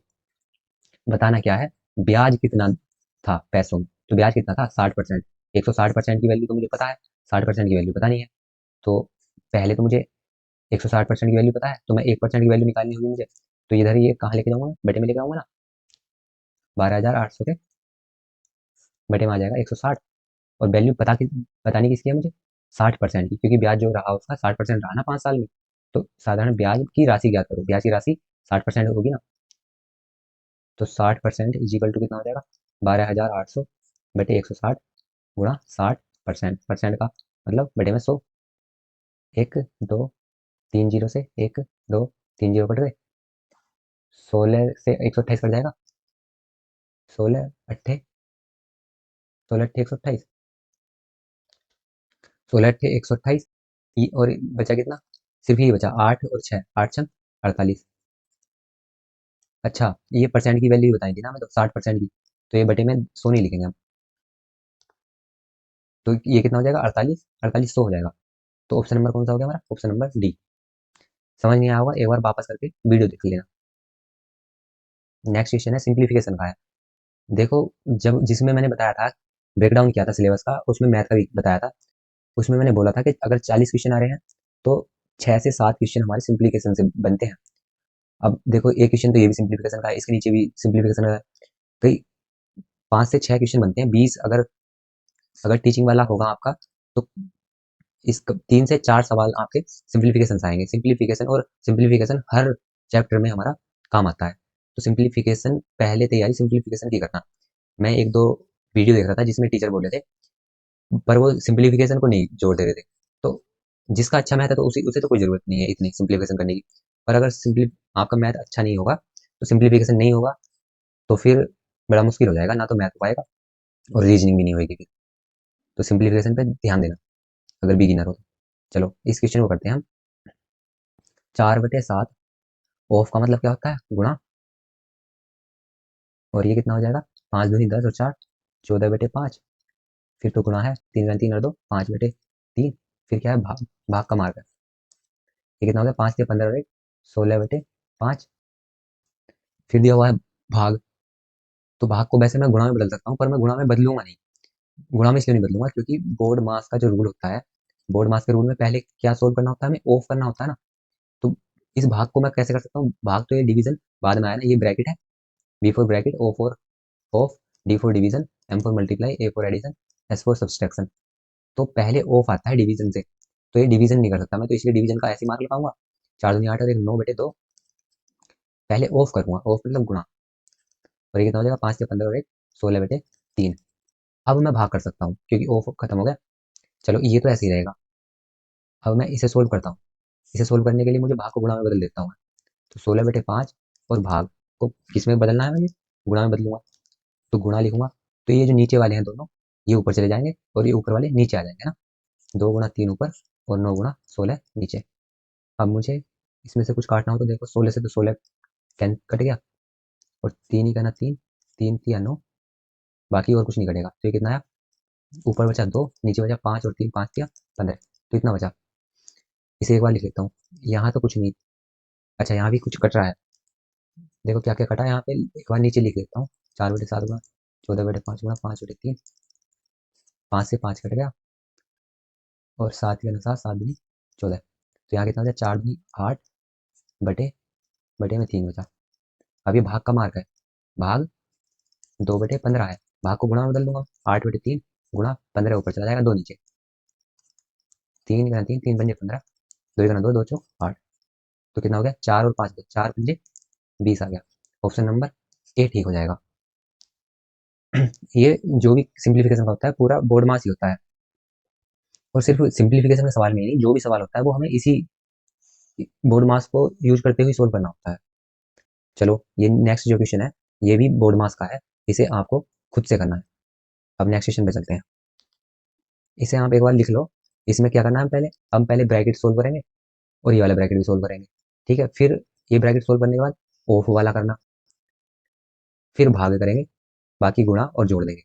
एक बार इसे देखना, और इसका सही आंसर जो है 3.9 है, 3.9 आना चाहिए। ये खुद से करना है आपको। ठीक है, नेक्स्ट क्वेश्चन पे चलते हैं हम। नेक्स्ट क्वेश्चन है, एक वस्तु का अंकित मूल्य, मार्केट प्राइस जो है 1,000 रुपए, इसके अंकित मूल्य पर 25% की छूट देने के बाद 50% की हानि होती है। प्रतिशत हानि ज्ञात कीजिए। देखो 1,000 रुपए जो है उस पे लिखा गया है वस्तु पे, 25% की छूट दे दो, तो छूट किस पे लगती है, इस पे भी लगती है ना, मार्केट प्राइस पे। तो 25% की छूट हो गई तो कितना, कितनी छूट हो जाएगी, 25% निकाल देता हूँ इसका, 250 रुपये। 25% छूट का मतलब 250 रुपये। तो अगर उसने 250 रुपये की छूट दे दी, तो 50 रुपये की हानि हुई। इसका मतलब क्या हुआ, इसका मतलब ये हुआ ना कि उसका मूल्य कितना होगा, उसका मूल्य 800 रुपये होगा ना। मतलब खरीदा हुआ मूल्य कितना होगा, सीपीयू उसका 800 हो गया ना। ये 800 कैसे आया, क्योंकि 250 रुपये की, 1,000 का मार्केट प्राइस था, उस वस्तु पे लिखा हुआ है 1,000 रुपये, और उस 25% की छूट दी, मतलब 250 रुपये की अगर छूट दी, तो 50 रुपये की हानि हो गई। तो इसका मतलब यही हुआ ना कि बस सिर्फ 200 रुपये की छूट दे देता, तो उसके बराबर उसने खरीदी थी, है ना। आठ तो उसने कितने रुपए की खरीदी थी, वो 800 रुपये की। अब बताना क्या है, प्रतिशत हानि ज्ञात कीजिए। हानि जो है प्रतिशत में ज्ञात करनी है। तो उसने कितने की बेची है, 1,000 अंकित मूल्य था, 250 रुपये की छूट देती, तो कितने में बेच दी उसने। अच्छा सॉरी, प्रतिशत हानि ज्ञात कीजिए। हानि बताने के लिए हमें, हानि किस पे काउंट करते हैं हम, इस पे, क्रय मूल्य पे, जो कॉस्ट प्राइस होता है। तो हानि प्रतिशत निकालने के लिए, हानि हुई कितने रुपए की, 50 रुपये की हानि हुई ना, 50 रुपये की। और हानि किस पे लगती है, कॉस्ट प्राइस पे, क्रय मूल्य पे, बटे 800, और परसेंट निकालना तो गुणा 100। 2 जीरो से 2 जीरो कट गया, 8 से कितना कटेगा, 8×6 = 48, बचा 2, पॉइंट लगाएंगे, जीरो बढ़ाएंगे, 8 दूनी 16, बचा कितना 4, जीरो लगा बढ़ाएंगे, 8×5 = 40। तो कितना परसेंट आ गया, 6.25%। ऑप्शन नंबर डी ठीक हो जाएगा। समझ नहीं आया होगा, वीडियो वापस करके देख लेना, और किसी को स्लो लग रही होगी वीडियो तो स्पीड तेज कर सकते हैं। नेक्स्ट क्वेश्चन है, अच्छा इसे सोल्व करना है। देखो फिर से सरलीकरण का क्वेश्चन आ गया, सिंप्लीफिकेशन का। ऐसे क्वेश्चन को करने के लिए हमें क्या लेना होता है, ये दो भिन्न दी हुई है, इन दोनों को घटाना है, इसमें से ये घटाना है। तो भिन्न घटाने के लिए हम क्या लेते हैं, एलसीएम लेते हैं ना नीचे वालों का। एलसीएम लेंगे तो क्या होगा, यही आएगा इनका एलसीएम। अब देखो, जब ये पूरा पूरा एलसीएम आता है तो इन दोनों की ऐसे गुणा होती है ना, ऐसे। तो 9 + 2 √5 की गुणा 2 - √5 में होगी। माइनस का मार्क है तो माइनस का मार्क लगाऊंगा, और इस दोनों की गुणा होगी। तो 9 - 2 √5 की गुणा किसमें हो जाएगी, 2 + √5 में।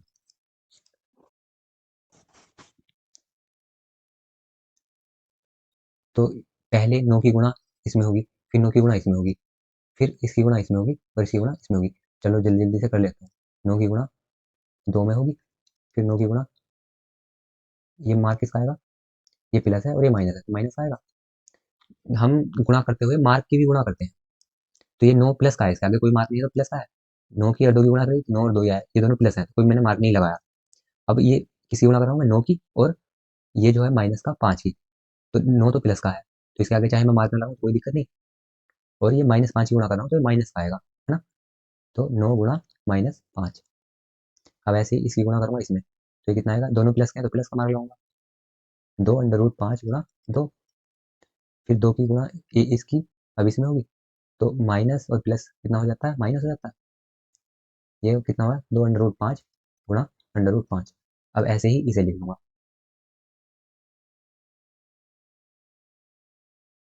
चलो पहले इसकी गुणा इसमें होगी तो कितना आ गया, 9 9 × 2, फिर 9 की गुणा इसमें होगी, तो ये दोनों अभी भी प्लस के हैं। तो 9 गुणा √5, फिर इसकी गुणा इसमें होगी, तो ये माइनस है, ये प्लस है, तो कितना कहीं आएगा, माइनस का। 2 √5 गुणा 2, और किस किस की ओर हो जाएगी, इन दोनों की ओर हो जाएगी।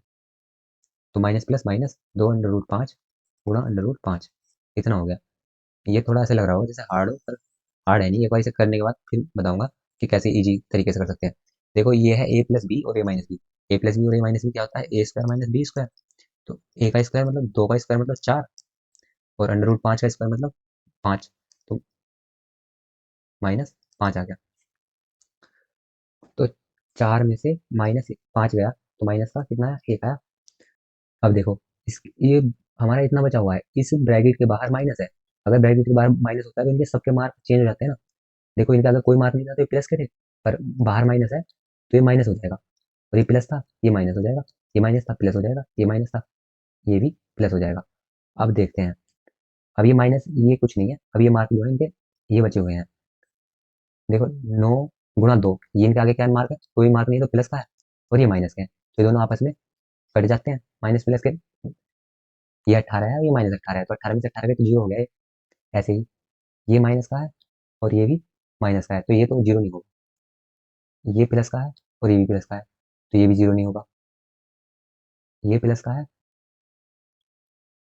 और ये भी प्लस का है, ये भी जीरो नहीं होगा। ये माइनस का है और ये भी माइनस का है, तो ये तो सोल्व करना पड़ेगा अब मुझे। इसमें ये और बढ़ रहा है, ये तो प्लस का है, अब ये प्लस का हो गया था ना। ये प्लस का है, 2 √5 गुणा √5, और ये माइनस का है, 2 √5 गुणा √5, ये दोनों और जीरो हो गए। अब कितना बचा, माइनस का 9 √5 और माइनस का 9 √5, तो कितने हो गए, माइनस के 18 √5। और ये कितने हो गए, 2 दूनी 4 √5, और ये भी 2 दूनी 4 √5, तो ये भी कट गया। 2 दूनी 4 √5 हो गए थे, और ये भी 2 दूनी 4 √5, ये भी प्लस के 4 √5 हो गए, तो कितना होगा, 4 और 4 8 √5। बाकी सब हो गया, बटे में माइनस 1 बचा। अब 18 में से 8 गए तो कितने बचे, माइनस के 10 √5 बटे में -1 है, माइनस से माइनस हट गया, तो क्या बचा, 10 √5। ऑप्शन नंबर ए ठीक हो जाएगा। देखो अगर कैलकुलेशन थोड़ी फास्ट होगी हमारी तो जल्दी हो जाएगा। इसलिए सिंप्लीफिकेशन की प्रैक्टिस डेली करना। ये समझाने समझाने की वजह से मैंने इतना ऐसे ऐसे करके लिखा।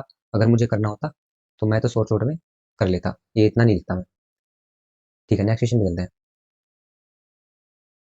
एक वर्ष पहले ए और बी की आयु का अनुपात 4:3 था। ओके। अब से 3 वर्ष बाद उनकी आयु का अनुपात 6:5 होगा। एक साल पहले जो था अनुपात ये था 4:3, 3 साल बाद 6:5 होगा।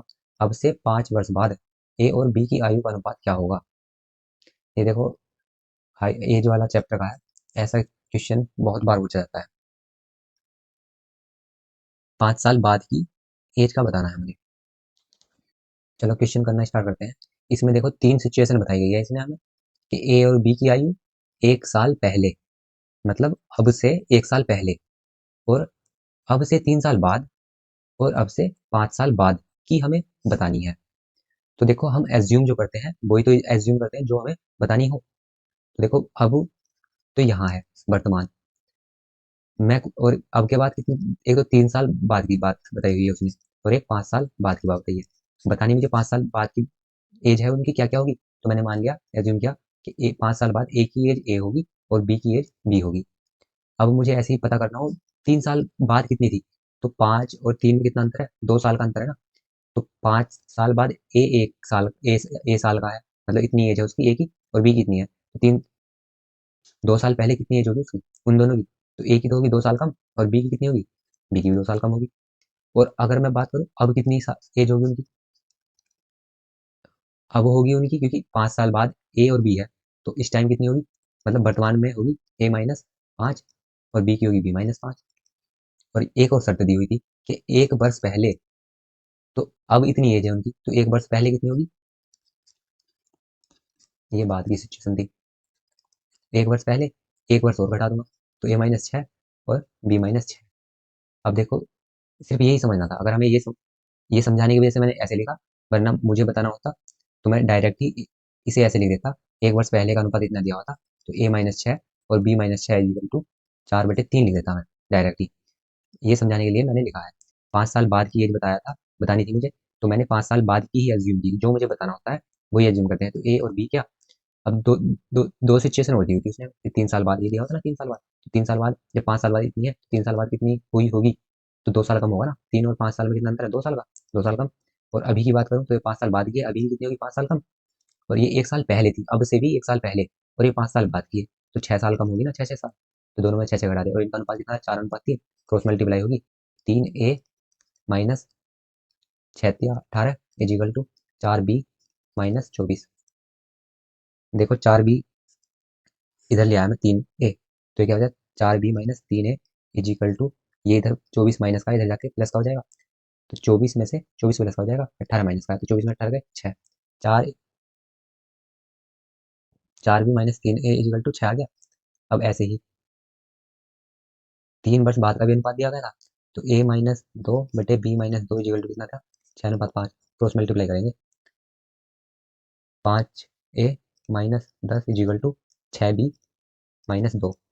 ए फिर इधर ले आऊंगा, तो 6B-5A = ये माइनस का 2 है, इधर इधर जाकर प्लस का 2 हो गया, कितना बचा, -8। इसकी वैल्यू इतनी दी हुई है। देखो दो समीकरण बन गई। ऐसे में मुझे किसी एक की वैल्यू बराबर करनी होती है, या तो ए बराबर हो जाए या फिर बी बराबर हो जाए। अब किसी को भी बराबर कर सकता हूँ, बराबर करना हो अगर मुझे, चलो बी को बराबर कर लेता हूँ। बी को बराबर करूंगा तो इसमें किसकी गुणा करनी पड़ेगी मुझे, ये 6B है, यहाँ 4B है, तो इसमें मैं 3 की गुणा कर देता हूँ, और इसमें 2 की गुणा कर देता हूँ, तो कितना हो जाएगा, 6 दूनी 12 और 4 तिया 12, दोनों बराबर हो जाएंगे। यहाँ लिख देता हूँ। तो ये 3 की गुणा पूरी ही इक्वेशन में होगी, तो ये हो गया 6 तिया 18 = 4 तिया 12B माइनस 3 तिया 9A। अब इसी गुणा 2 में की है, तो 8 दूनी 16, माइनस का होगा क्योंकि इसका आगे माइनस का मार्क था, और 6 दूनी 12B, और ये माइनस का है, 5 दूनी 10A। अब ये मैंने सब, अगर दो इक्वेशन हमें ऐसे दी गई हो, तो पहले तो किसी एक को बराबर कर लेते हैं, तो मैंने बी को बराबर कर लिया। अब एक समीकरण को दूसरी में से घटा देते हैं, तो घटाऊंगा तो इनके मार्क चेंज हो जाएंगे ना। ये माइनस का है तो ये प्लस का हो जाएगा, ये प्लस का है तो ये माइनस का हो जाएगा। इसे नीचे लिखता हूँ, जो हमने चेंज किया इसे मैं नीचे लिखता हूँ, क्योंकि माइनस, और यहाँ का था 10 था, और ये माइनस का था तो ये प्लस का हो जाएगा। देखो 18 है, ये प्लस का 16 हो गया, तो कितना हो गया, 34 हो गया ना, 16 तो 34। ये माइनस का B-12 है, B-12B, और ये प्लस का है, तो ये दोनों तो जीरो हो गए। अब ये कितना बचा, प्लस का 10A है, 10A में से 9A गए, तो कितना बचा, 1A बचा। तो एक A की वैल्यू कितनी आ गई, 34 आ गई। ऐसे ही हम बस B की निकाल सकते हैं। आप तो कोई सी भी समीकरण में लिख दूंगा। तो क्या पहली समीकरण क्या थी, ये थी ना हमारी पहली समीकरण, 6 = 4B-3A ये थी। तो इसमें मैं ए की वैल्यू मुझे पता चल गई अब 34, तो यहाँ 34 लिख देता हूँ, -3 × 34। 34 दिया कितना होगा, 4 दिया 12, 80 लगा के 3 3 हो गए 10, 102। वैल्यू बतानी है मुझे, अब बी की वैल्यू पता करनी है। तो ये इधर लेके जाऊंगा 102 को, इधर आके प्लस का हो जाएगा 102 और 6 108 इजिकल टू 4 बी। और बी की वैल्यू पता करनी है तो 4 भाग में लेकर आऊंगा, 4 दूनी 8, 4 7 28, बी की वैल्यू आ गई 28। बताना क्या था, ए और बी का अनुपात बताना था ना। तो कितना हो गया 34/27। ये किसी से कटता है क्या 34 और 27? 3 से कटता है ये 27, 34 नहीं कटता। कैलकुलेशन में देखो कहीं थोड़ी सी मिस्टेक हो जाएगी तो पूरा क्वेश्चन गलत हो जाएगा, कहीं कैलकुलेशन में गलत होगी। एक बार देखते हैं, ए माइनस बी, बी माइनस ए माइनस 6, बी 4/3।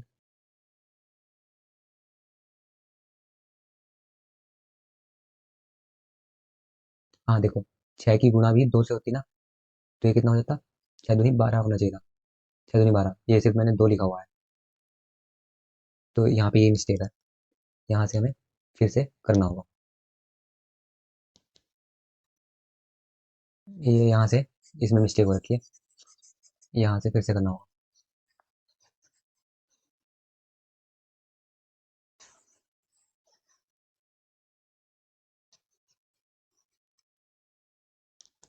देखो कैलकुलेशन का यही है, जितना सिंप्लीफिकेशन करेंगे उतने ही क्वेश्चन गलत होने के कम चांस है। ये ऐसे था, ये 5a हो जाता, -10 इजिकल टू कितना 6b माइनस 6 दूनी 12। ये सिर्फ मैंने 2 लिखा हुआ था, ये गलती थी। अब ये क्या लिखेंगे 6b और ए इधर जाके 5a इजिकल टू, ये माइनस के हैं, इधर जाके हो गए प्लस के। तो प्लस के 12, 12 में से 10 गए, 12 में 10 गए 2। तो अब ये दो इक्वेशन हमारी ये आई है। पहली इक्वेशन क्या थी, पहली ये थी और दूसरी ये थी। तो करना हमें सेम ही होगा, ये बी को हम बराबर बना लेंगे, तो मल्टीप्लाई तो वही करनी होगी। 4 तिया 12 और 6 दूनी 12, इसमें 3 से मल्टीप्लाई, इससे 2 से मल्टीप्लाई।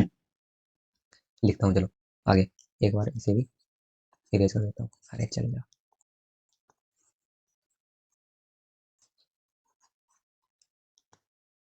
कितना हो गया 6 दूनी 12 इजिकल टू 6 तिया 18, 6 तिया 18 इजिकल टू 4 तिया 12 बी माइनस 3 तिया 9 ए। और ये वाली समीकरण कितना हो जाएगा 4 इजिकल टू 6 दूनी 12 बी माइनस 10 ए। अब मैं मुझे इसके नीचे लिखनी चाहिए, घटाना होगा इन्हें, तो ये माइनस का हो जाएगा, ये माइनस का हो जाएगा, ये माइनस का प्लस का हो जाएगा, ये दोनों तो जीरो हो गए। 18 में से 4 गया 14, और ये प्लस का 10 है, 10 में से 9 गया 1 ए।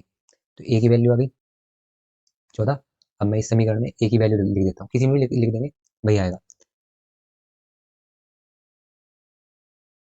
मैं इसी में लिख देता हूँ, चलो 4 इजिकल टू 12 बी माइनस ए की वैल्यू है 14, तो 140 हो गया, ये 140 है, इधर जाके प्लस का हो जाएगा तो 144 इजिकल टू 12 बी। अब बी की वैल्यू पता करनी है तो 12 इधर जाएगा, तो 12 से 144 को भाग देंगे तो 12 का वर्ग होता है ना, बी इजिकल टू 12 आ गया। बताना था हमें ए अनुपात बी बताना था, ए की वैल्यू 14, बी की 12, 2 से कट रहा है, 2 से 14, तो 6 12, तो अनुपात आ गया 7:6। ऑप्शन नंबर ए सही हो जाएगा। एक छोटी सी मिस्टेक पूरे क्वेश्चन को गलत कर सकती है। नेक्स्ट क्वेश्चन है, ए बी के दादाजी, ए और बी के दादाजी ने 24,600 की धनराशि को उनके बीच 20:21 के अनुपात में विभाजित किया, गलत किया, अलग अलग अनुपात में दिया उन्हें। दोनों में से प्रत्येक ने अपने हिस्से में 1,000 रुपये का दान दिया। बी की धनराशि और ए की धनराशि का नया अनुपात बताओ। अब कितना अनुपात हो गया। सबसे पहले ऐसा क्वेश्चन करने से पहले हम क्या करते हैं, हम करते हैं इरेज, इरेज होगा नहीं होगा, चलो इरेज कर देंगे।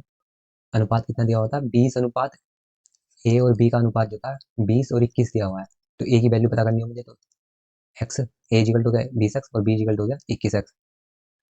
देखो हम अनुपात में जब मानते हैं, इसके साथ कोई भी एक्स मान लेते हैं, और ये जो एक्स होता है ना, ये ही HCF होता है, में से। ये जो हमने एक्स यहाँ भी और यहाँ भी लिखा, ये में से होता है, क्योंकि कॉमन फैक्टर हम ये मान लेते हैं, और ये जो 20 और 21 था, ये को प्राइम नंबर होते हैं जो अनुपात होता है। अब क्या दिया हुआ था, दोनों का योग इतना होगा ना, क्योंकि इतनी धनराशि तो बांटी है उन्होंने, तो 20 और 21 कितना हो गया 41x इजिकल टू कितना हो गया 24,600। एक्स की वैल्यू पता करनी हो तो 41 आ जाएगा बटे में, तो 41 से भाग दे दूंगा मैं 24,600 को, कितनी बार जाएगी, 4 छन 246, और 2 जीरो का 2 जीरो। एक्स की वैल्यू आ गई 600 रुपये, 600।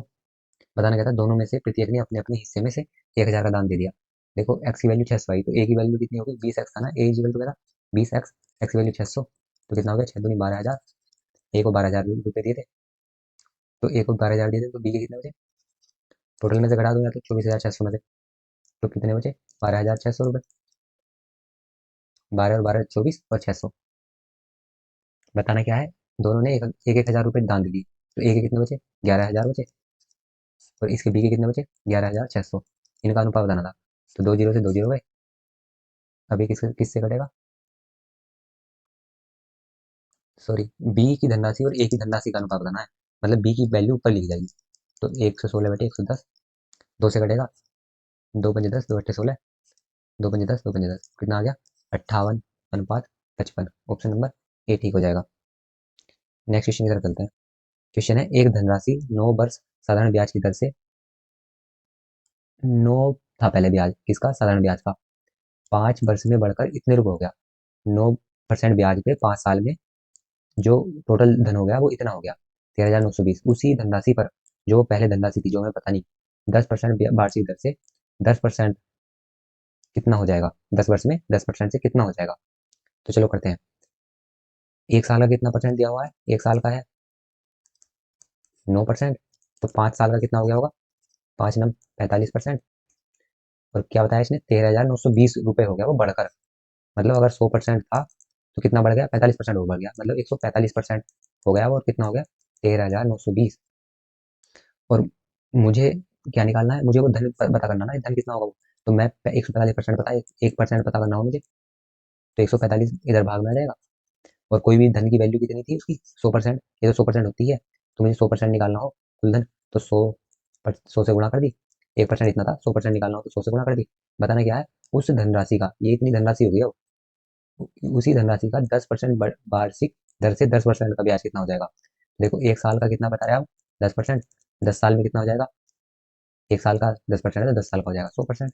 तो इसका 100% बताना है, तो 100%, जीरो से 2 जीरो गए, बस इसकी वैल्यू पता करनी है, भाग दे देंगे।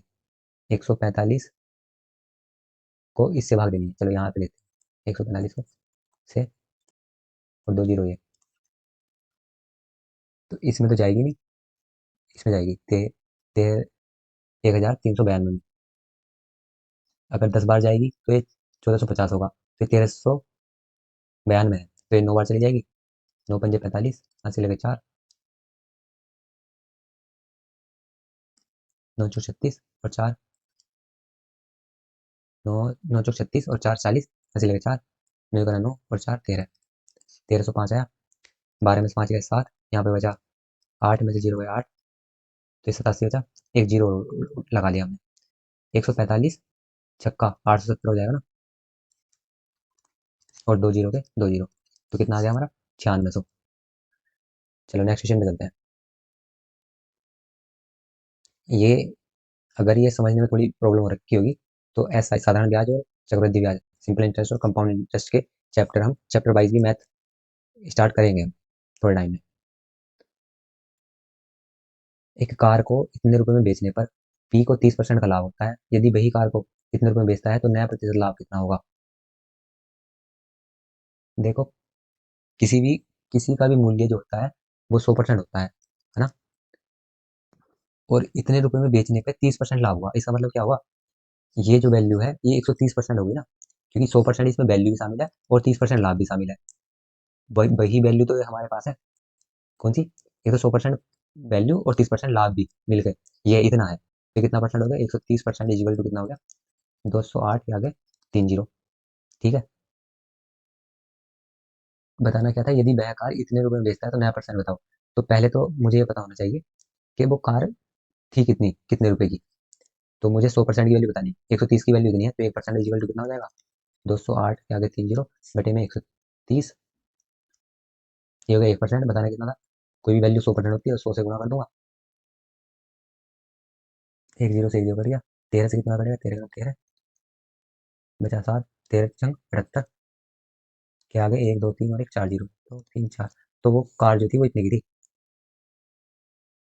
1,60,000 की। अब वो बोला है यदि वह कार 2,20,800 रुपये में बेचता है तो नया परसेंट लाभ कितना होगा। तो कार थी 1,60,000 की, इतने रुपये में बेच देगा तो कितना लाभ हो जाएगा उसे। लाभ हो जाएगा उसे, जीरो में से जीरो है, जीरो, ये सब जीरो है, 8, जीरो, 22 में से 16 गया तो 6, उसे लाभ हुआ 60,800 रुपये का। और ये कितना परसेंट है किसका, इतने का। तो परसेंट निकालने के लिए क्या करता हूँ मैं, 60,800 कितना परसेंट है किसका, 1,60,000 का, गुणा 100, बहुत सॉरी, परसेंट निकालने के लिए क्या करता हूँ, भाग 100 करता हूँ, गुणा 100 करता हूँ ना।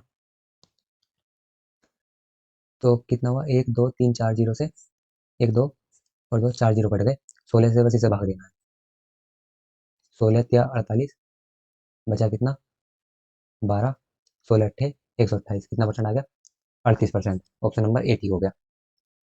नेक्स्ट क्वेश्चन है, सिंप्लीफिकेशन का क्वेश्चन है, इसे भी आपको खुद से करना है। इसका आंसर -7/60 है। ऐसे करना कैसे होगा भाई, सबसे पहले ब्रैकेट सोल्व करेंगे ये, फिर ऑफ ऑफ वाले करेंगे सारे, फिर उसके बाद भाग वाले, बाकी तो प्लस माइनस कर देंगे। क्वेश्चन है, एक वस्तु को इतने रुपए में बेचने पर 4% हानि होती है, यदि इसे 8% लाभ पर बेचा होता तो विक्रय मूल्य ज्ञात करो। 732 रुपये में बेचने पर 4% हानि होती है, मतलब किसी की वैल्यू 100% होती है ना, तो ये वैल्यू कितने की दी हुई है, 4% हानि की, मतलब ये 4% कम में बेचा हुआ है ना, मतलब 96% की वैल्यू कितनी है, 732 रुपये। 1% की वैल्यू बतानी हो तो 732/96 बटे, और वैल्यू टोटल कितनी वैल्यू होती है, 100%, तो 100 से टोटल वैल्यू निकालनी हो तो 100 से गुणा कर दूंगा।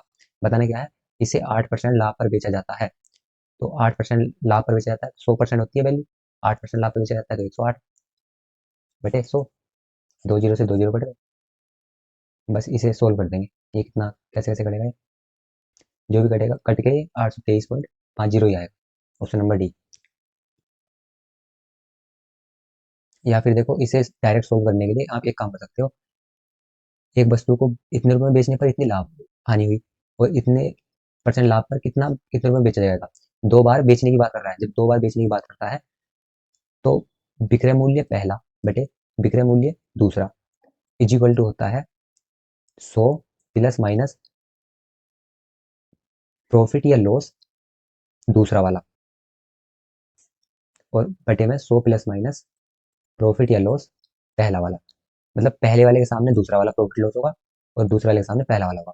तो क्या था, पहला विक्रय मूल्य क्या था, 332 रुपये, वो सॉरी 732 रुपये, बटे दूसरा विक्रय मूल्य हमें बताना था, एक्स इज इक्वल टू 100, दूसरी परसेंटेज क्या है, दूसरा तो लाभ है, तो 100 लाभ वाला जुड़ेगा, 100 और 8 108,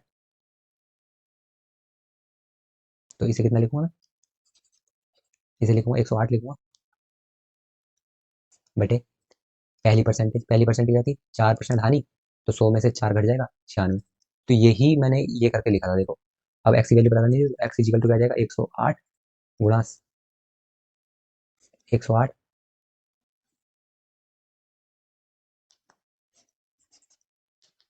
इसकी क्रॉस मल्टीप्लाई होगी ना, 108 एक्स इजिकल टू 732 गुणा 96,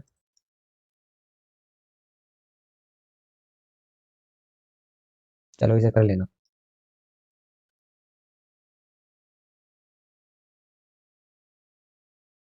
लास्ट क्वेश्चन है, दो वस्तुओं को 740 रुपये में बेचने पर एक व्यक्ति को दो वस्तुओं के क्रय मूल्य के बराबर लाभ होता है, प्रतिशत लाभ ज्ञात करो। दो वस्तुओं को 740 रुपये में बेचने पर एक व्यक्ति को दो वस्तुओं के क्रय मूल्य के बराबर लाभ होता है, दो वस्तुओं को 740 रुपये में बेचा, तो इसका मतलब एक वस्तु को कितने रुपये में बेचा, ये तो बताया नहीं। अच्छा, दो वस्तुओं के क्रय मूल्य के बराबर लाभ हुआ, ओके, प्रतिशत लाभ बताओ, कितने परसेंट लाभ हुआ, तो 740 रुपये में तो बेची, क्रय मूल्य पता नहीं हमें, तो हमने क्रय मूल्य मान लिया x रुपये, दो वस्तुओं का क्रय मूल्य कितना मान लिया हमने, x रुपये, तो लाभ कितना हुआ, लाभ दो वस्तुओं के क्रय मूल्य के बराबर ही लाभ हुआ, क्रय मूल्य हमने मान लिया x रुपये, तो लाभ कितना होगा, लाभ भी x रुपये होगा।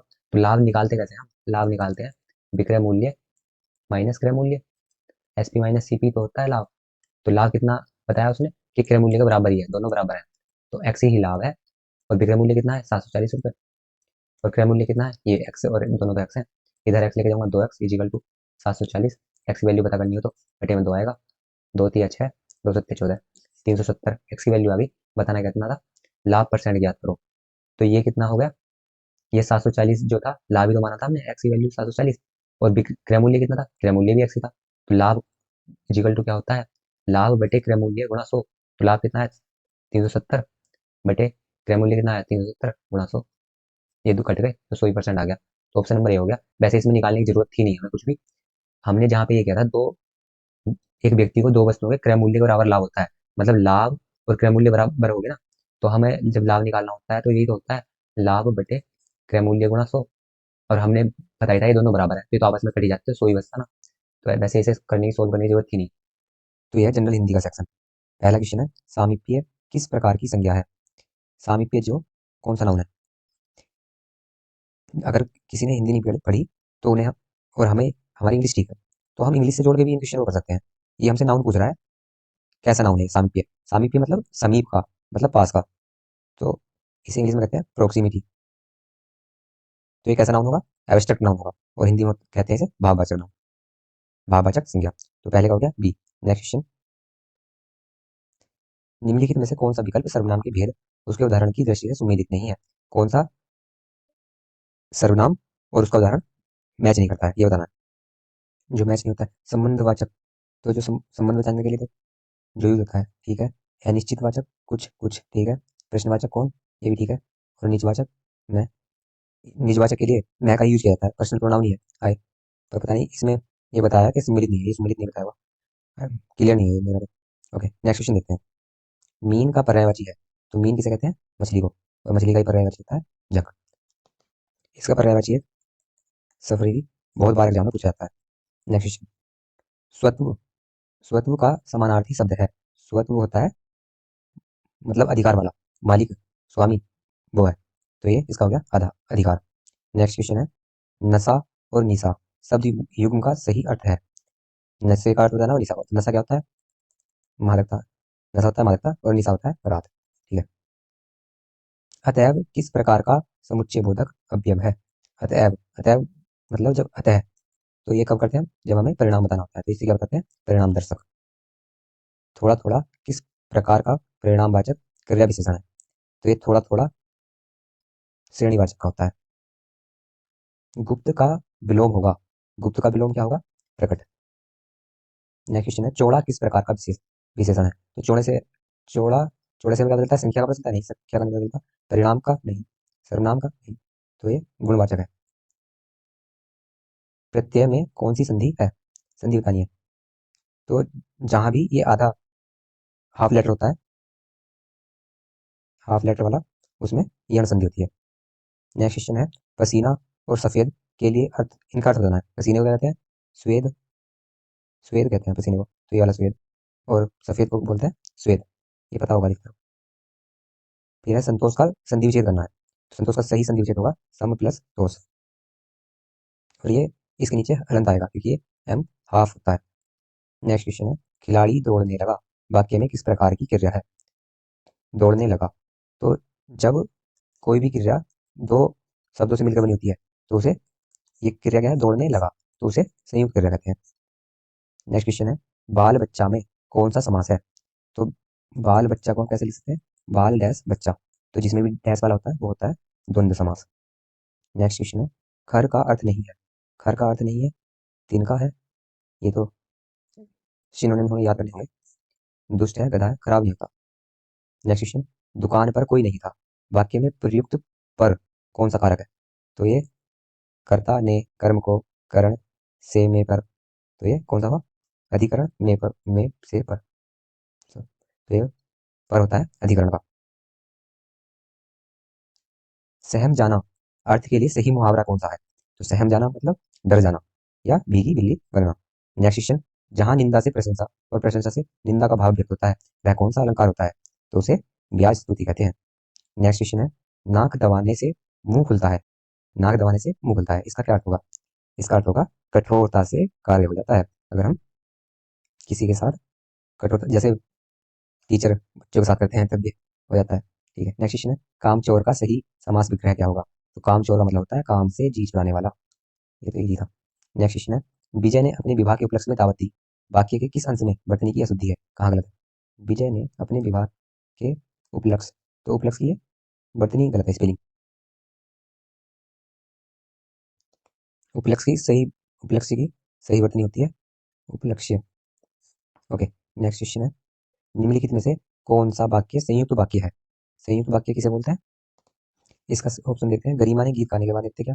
गरिमा ने न केवल गीत गाया बल्कि नृत्य भी किया। तो इसका ये ऑप्शन नंबर बी ठीक हो जाएगा। भगवत गीता रिक्त स्थान अच्छा ग्रंथ है, ये ऑप्शन में फिल करना है। जबरदस्त नहीं है तो आम भाषा में बोलते हैं। अति अधिकांश, तो गीता बहुत अच्छा ग्रंथ है, इसका ऑप्शन बी ठीक हो जाएगा। नेक्स्ट क्वेश्चन है, अन्वय की दृष्टि से कौन सा वाक्य सही है? तो अन्वय की दृष्टि से वाक्य, अन्वय की दृष्टि से मतलब वो बताना है कौन सा वाक्य शुद्ध है। तो आम और मिठाई खाए, खाए, खाया या खाई, तो सुरेश ने आम और मिठाई खाई, क्योंकि मिठाई स्त्रीलिंग होगी। नेक्स्ट क्वेश्चन, निम्नलिखित में से कौन सा वाक्य मिश्र वाक्य है? तो वह कौन सा मनुष्य है जिसने ताजमहल न देखा हो? जब ये हम हिंदी के जब चैप्टर वाइज पढ़ेंगे उसमें देखेंगे। नेक्स्ट क्वेश्चन, निम्नलिखित में से कौन सा विकल्प अर्थ की दृष्टि से वाक्य का भेद नहीं है? तो अर्थ की दृष्टि से इच्छावाचक भी होता है, संदेहवाचक भी होता है, आज्ञावाचक भी होता है, आदेशवाचक नहीं होता अर्थ की दृष्टि से। नेक्स्ट, निम्न में से कौन सा शब्द तद्भव है? तद्भव होता है जो हमारा, एक होता है तत्सम, एक होता है तो तत्सम वे शब्द होते हैं जो संस्कृत से लिए गए हैं। तो हम देखते हैं निंद्रा, ये भी तत्सम है, नयन भी और नित्य भी, ये नीम ही तत्सम से सब नहीं है, यही है तत्व। नेक्स्ट क्वेश्चन है, महत्वपूर्ण कथन कहावत आदि का उल्लेख करते समय किस विराम चिन्ह का उपयोग करते हैं? मतलब जब भी हम कोई कथन लिखते हैं तो क्या लगाते हैं? ये लगाते हैं ना, डबल डबल कोमाज, दो डबल डबल इन्वर्टेड कोमाज, जिस बात पे हमें जोड़ देना होता है इसका यूज करते हैं। या कथन कहते हैं कोई महत्वपूर्ण, या कहावत कहते हैं।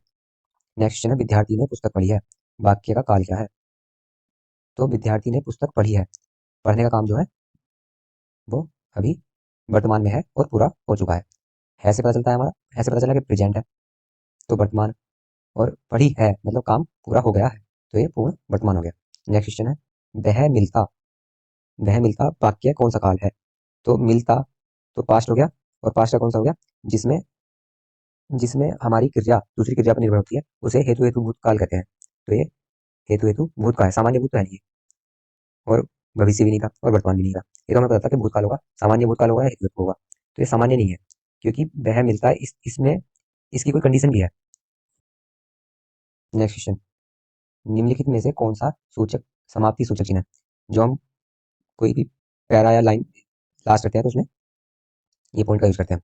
नेक्स्ट क्वेश्चन है, हमें अपने दायित्व का निर्वहन ठीक से करना चाहिए, तो इसमें अशुद्धि होता नहीं है, तो निर्वहन तो ठीक है, दायित्व भी ऐसे लिखा जाता है, हमें अपने दायित्व का निर्वहन करना चाहिए। ठीक। नेक्स्ट क्वेश्चन है, समिति ने अपनी रिपोर्ट, समिति रिपोर्ट क्या करती है?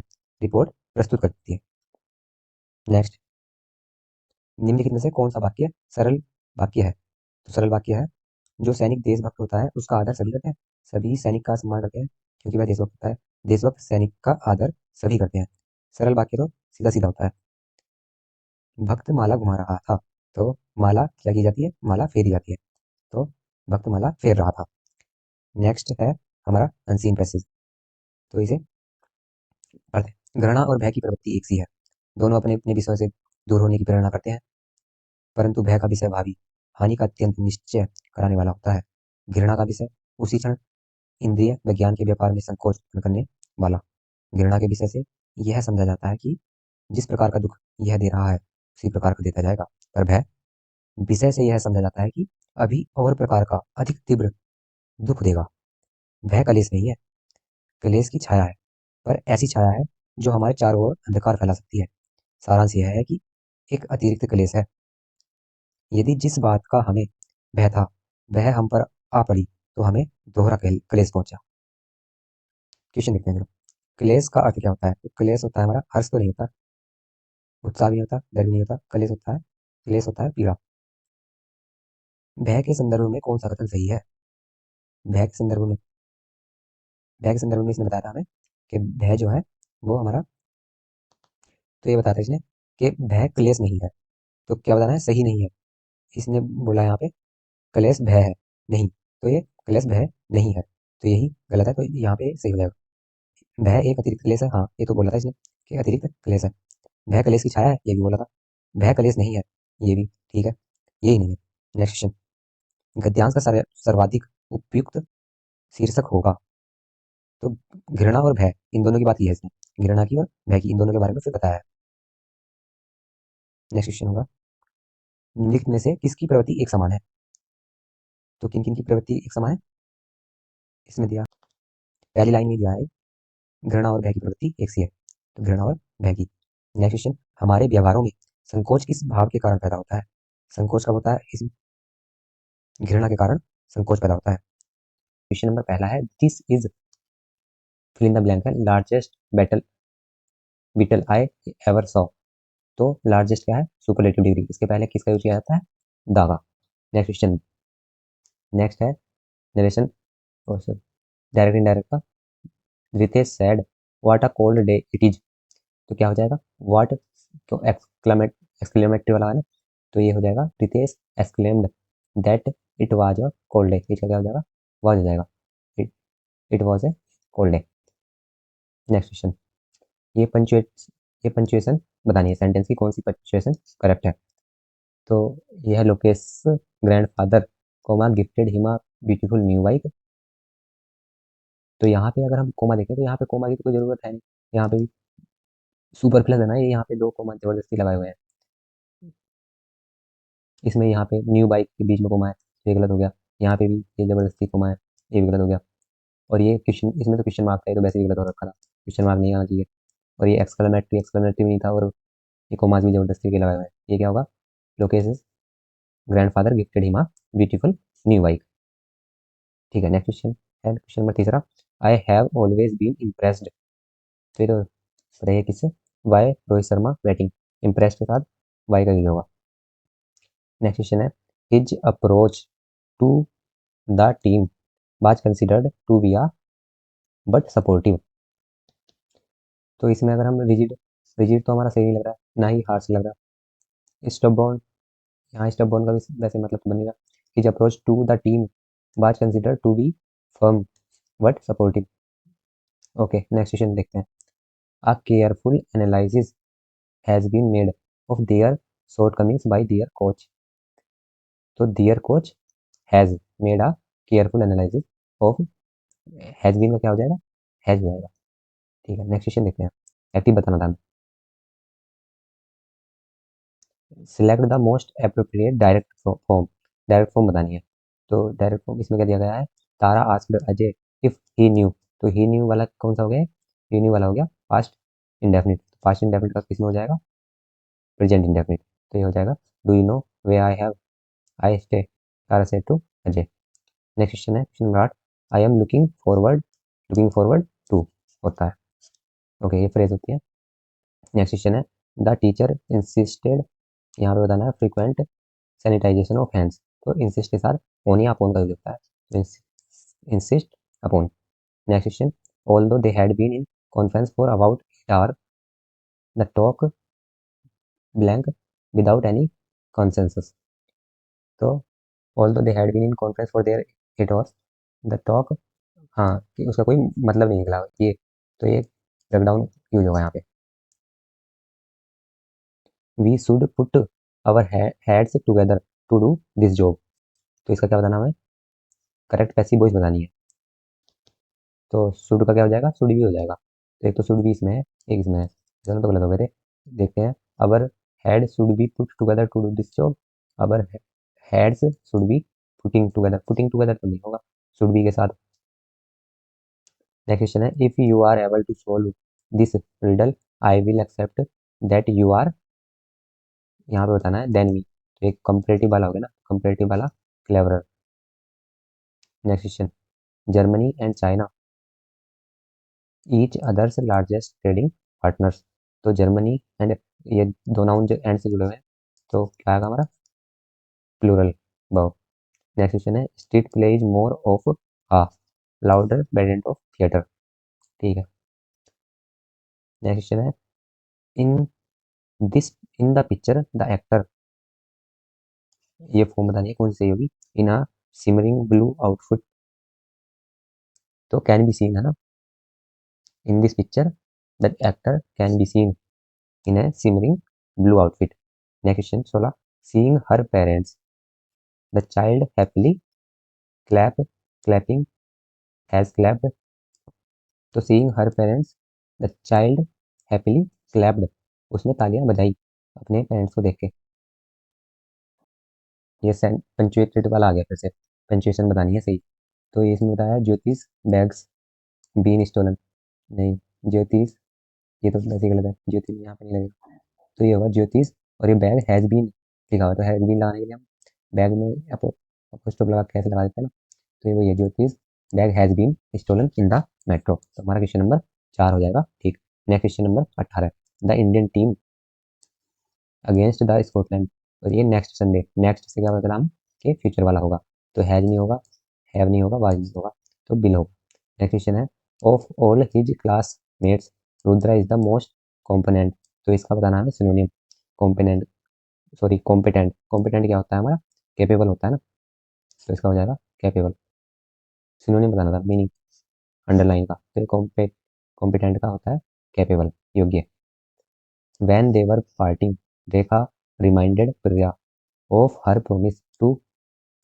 व्हेन दे वर पार्टिंग, जब वे पार्टी कर रहे थे, रेखा ने प्रिया को रिमाइंड कराया,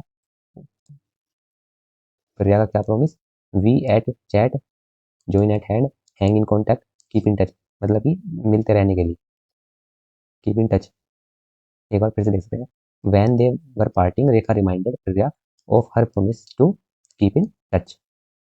नेक्स्ट क्वेश्चन है, as well as they turned the corner the high blue coloured water tank as soon as they turned. तो ये किस में हो गया, पास्ट सेकंड फॉर्म हो गई ना, तो हमारा सेकंड फॉर्म वाला आना चाहिए, the high blue coloured water tank came into view. Next question, surplus. Surplus क्या होता है, सरप्लस होती है किसी की अधिकता, एंटोनिम बताना है तो शॉर्टेज।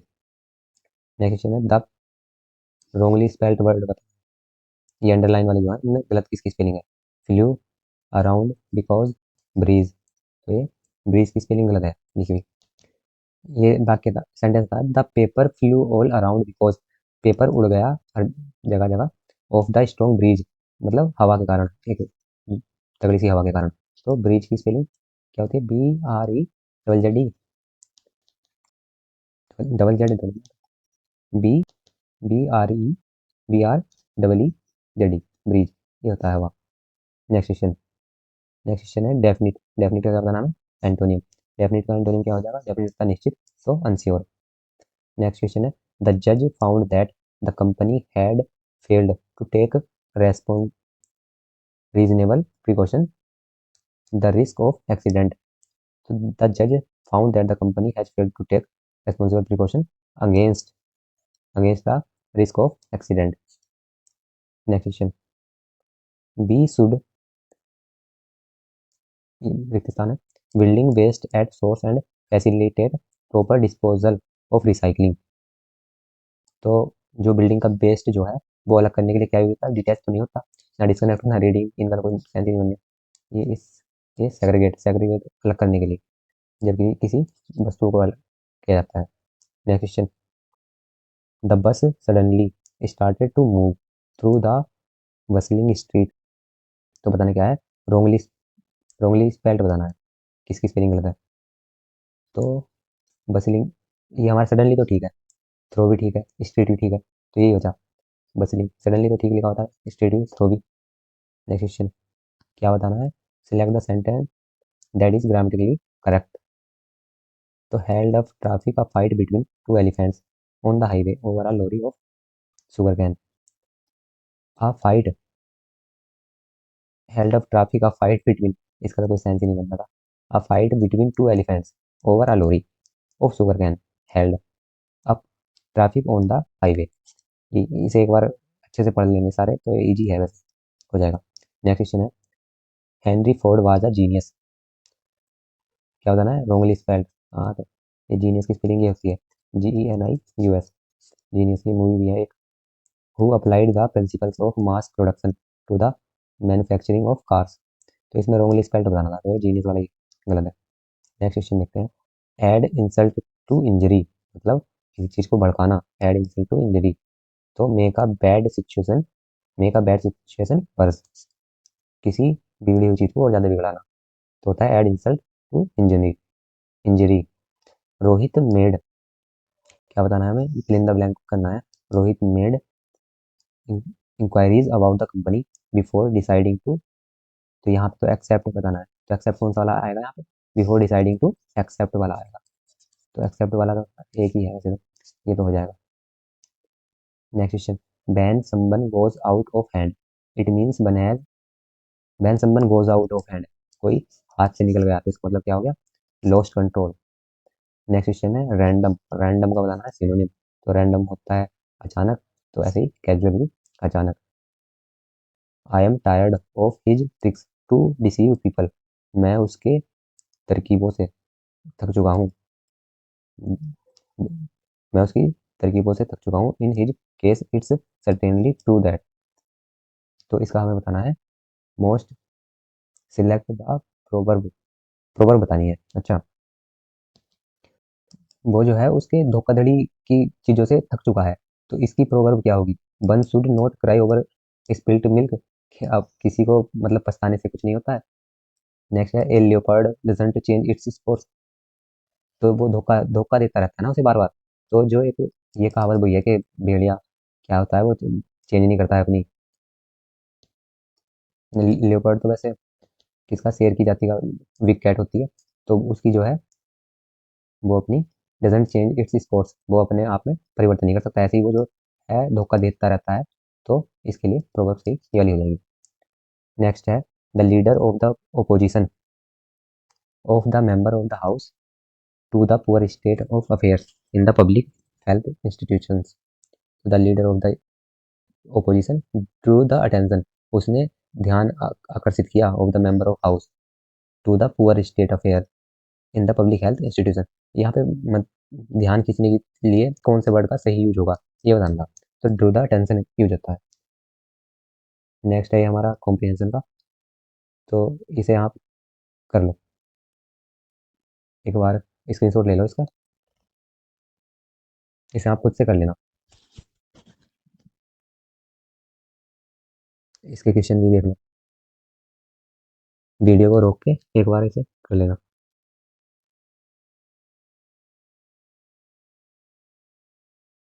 या फिर नेक्स्ट वीडियो में इसे करा दूंगा।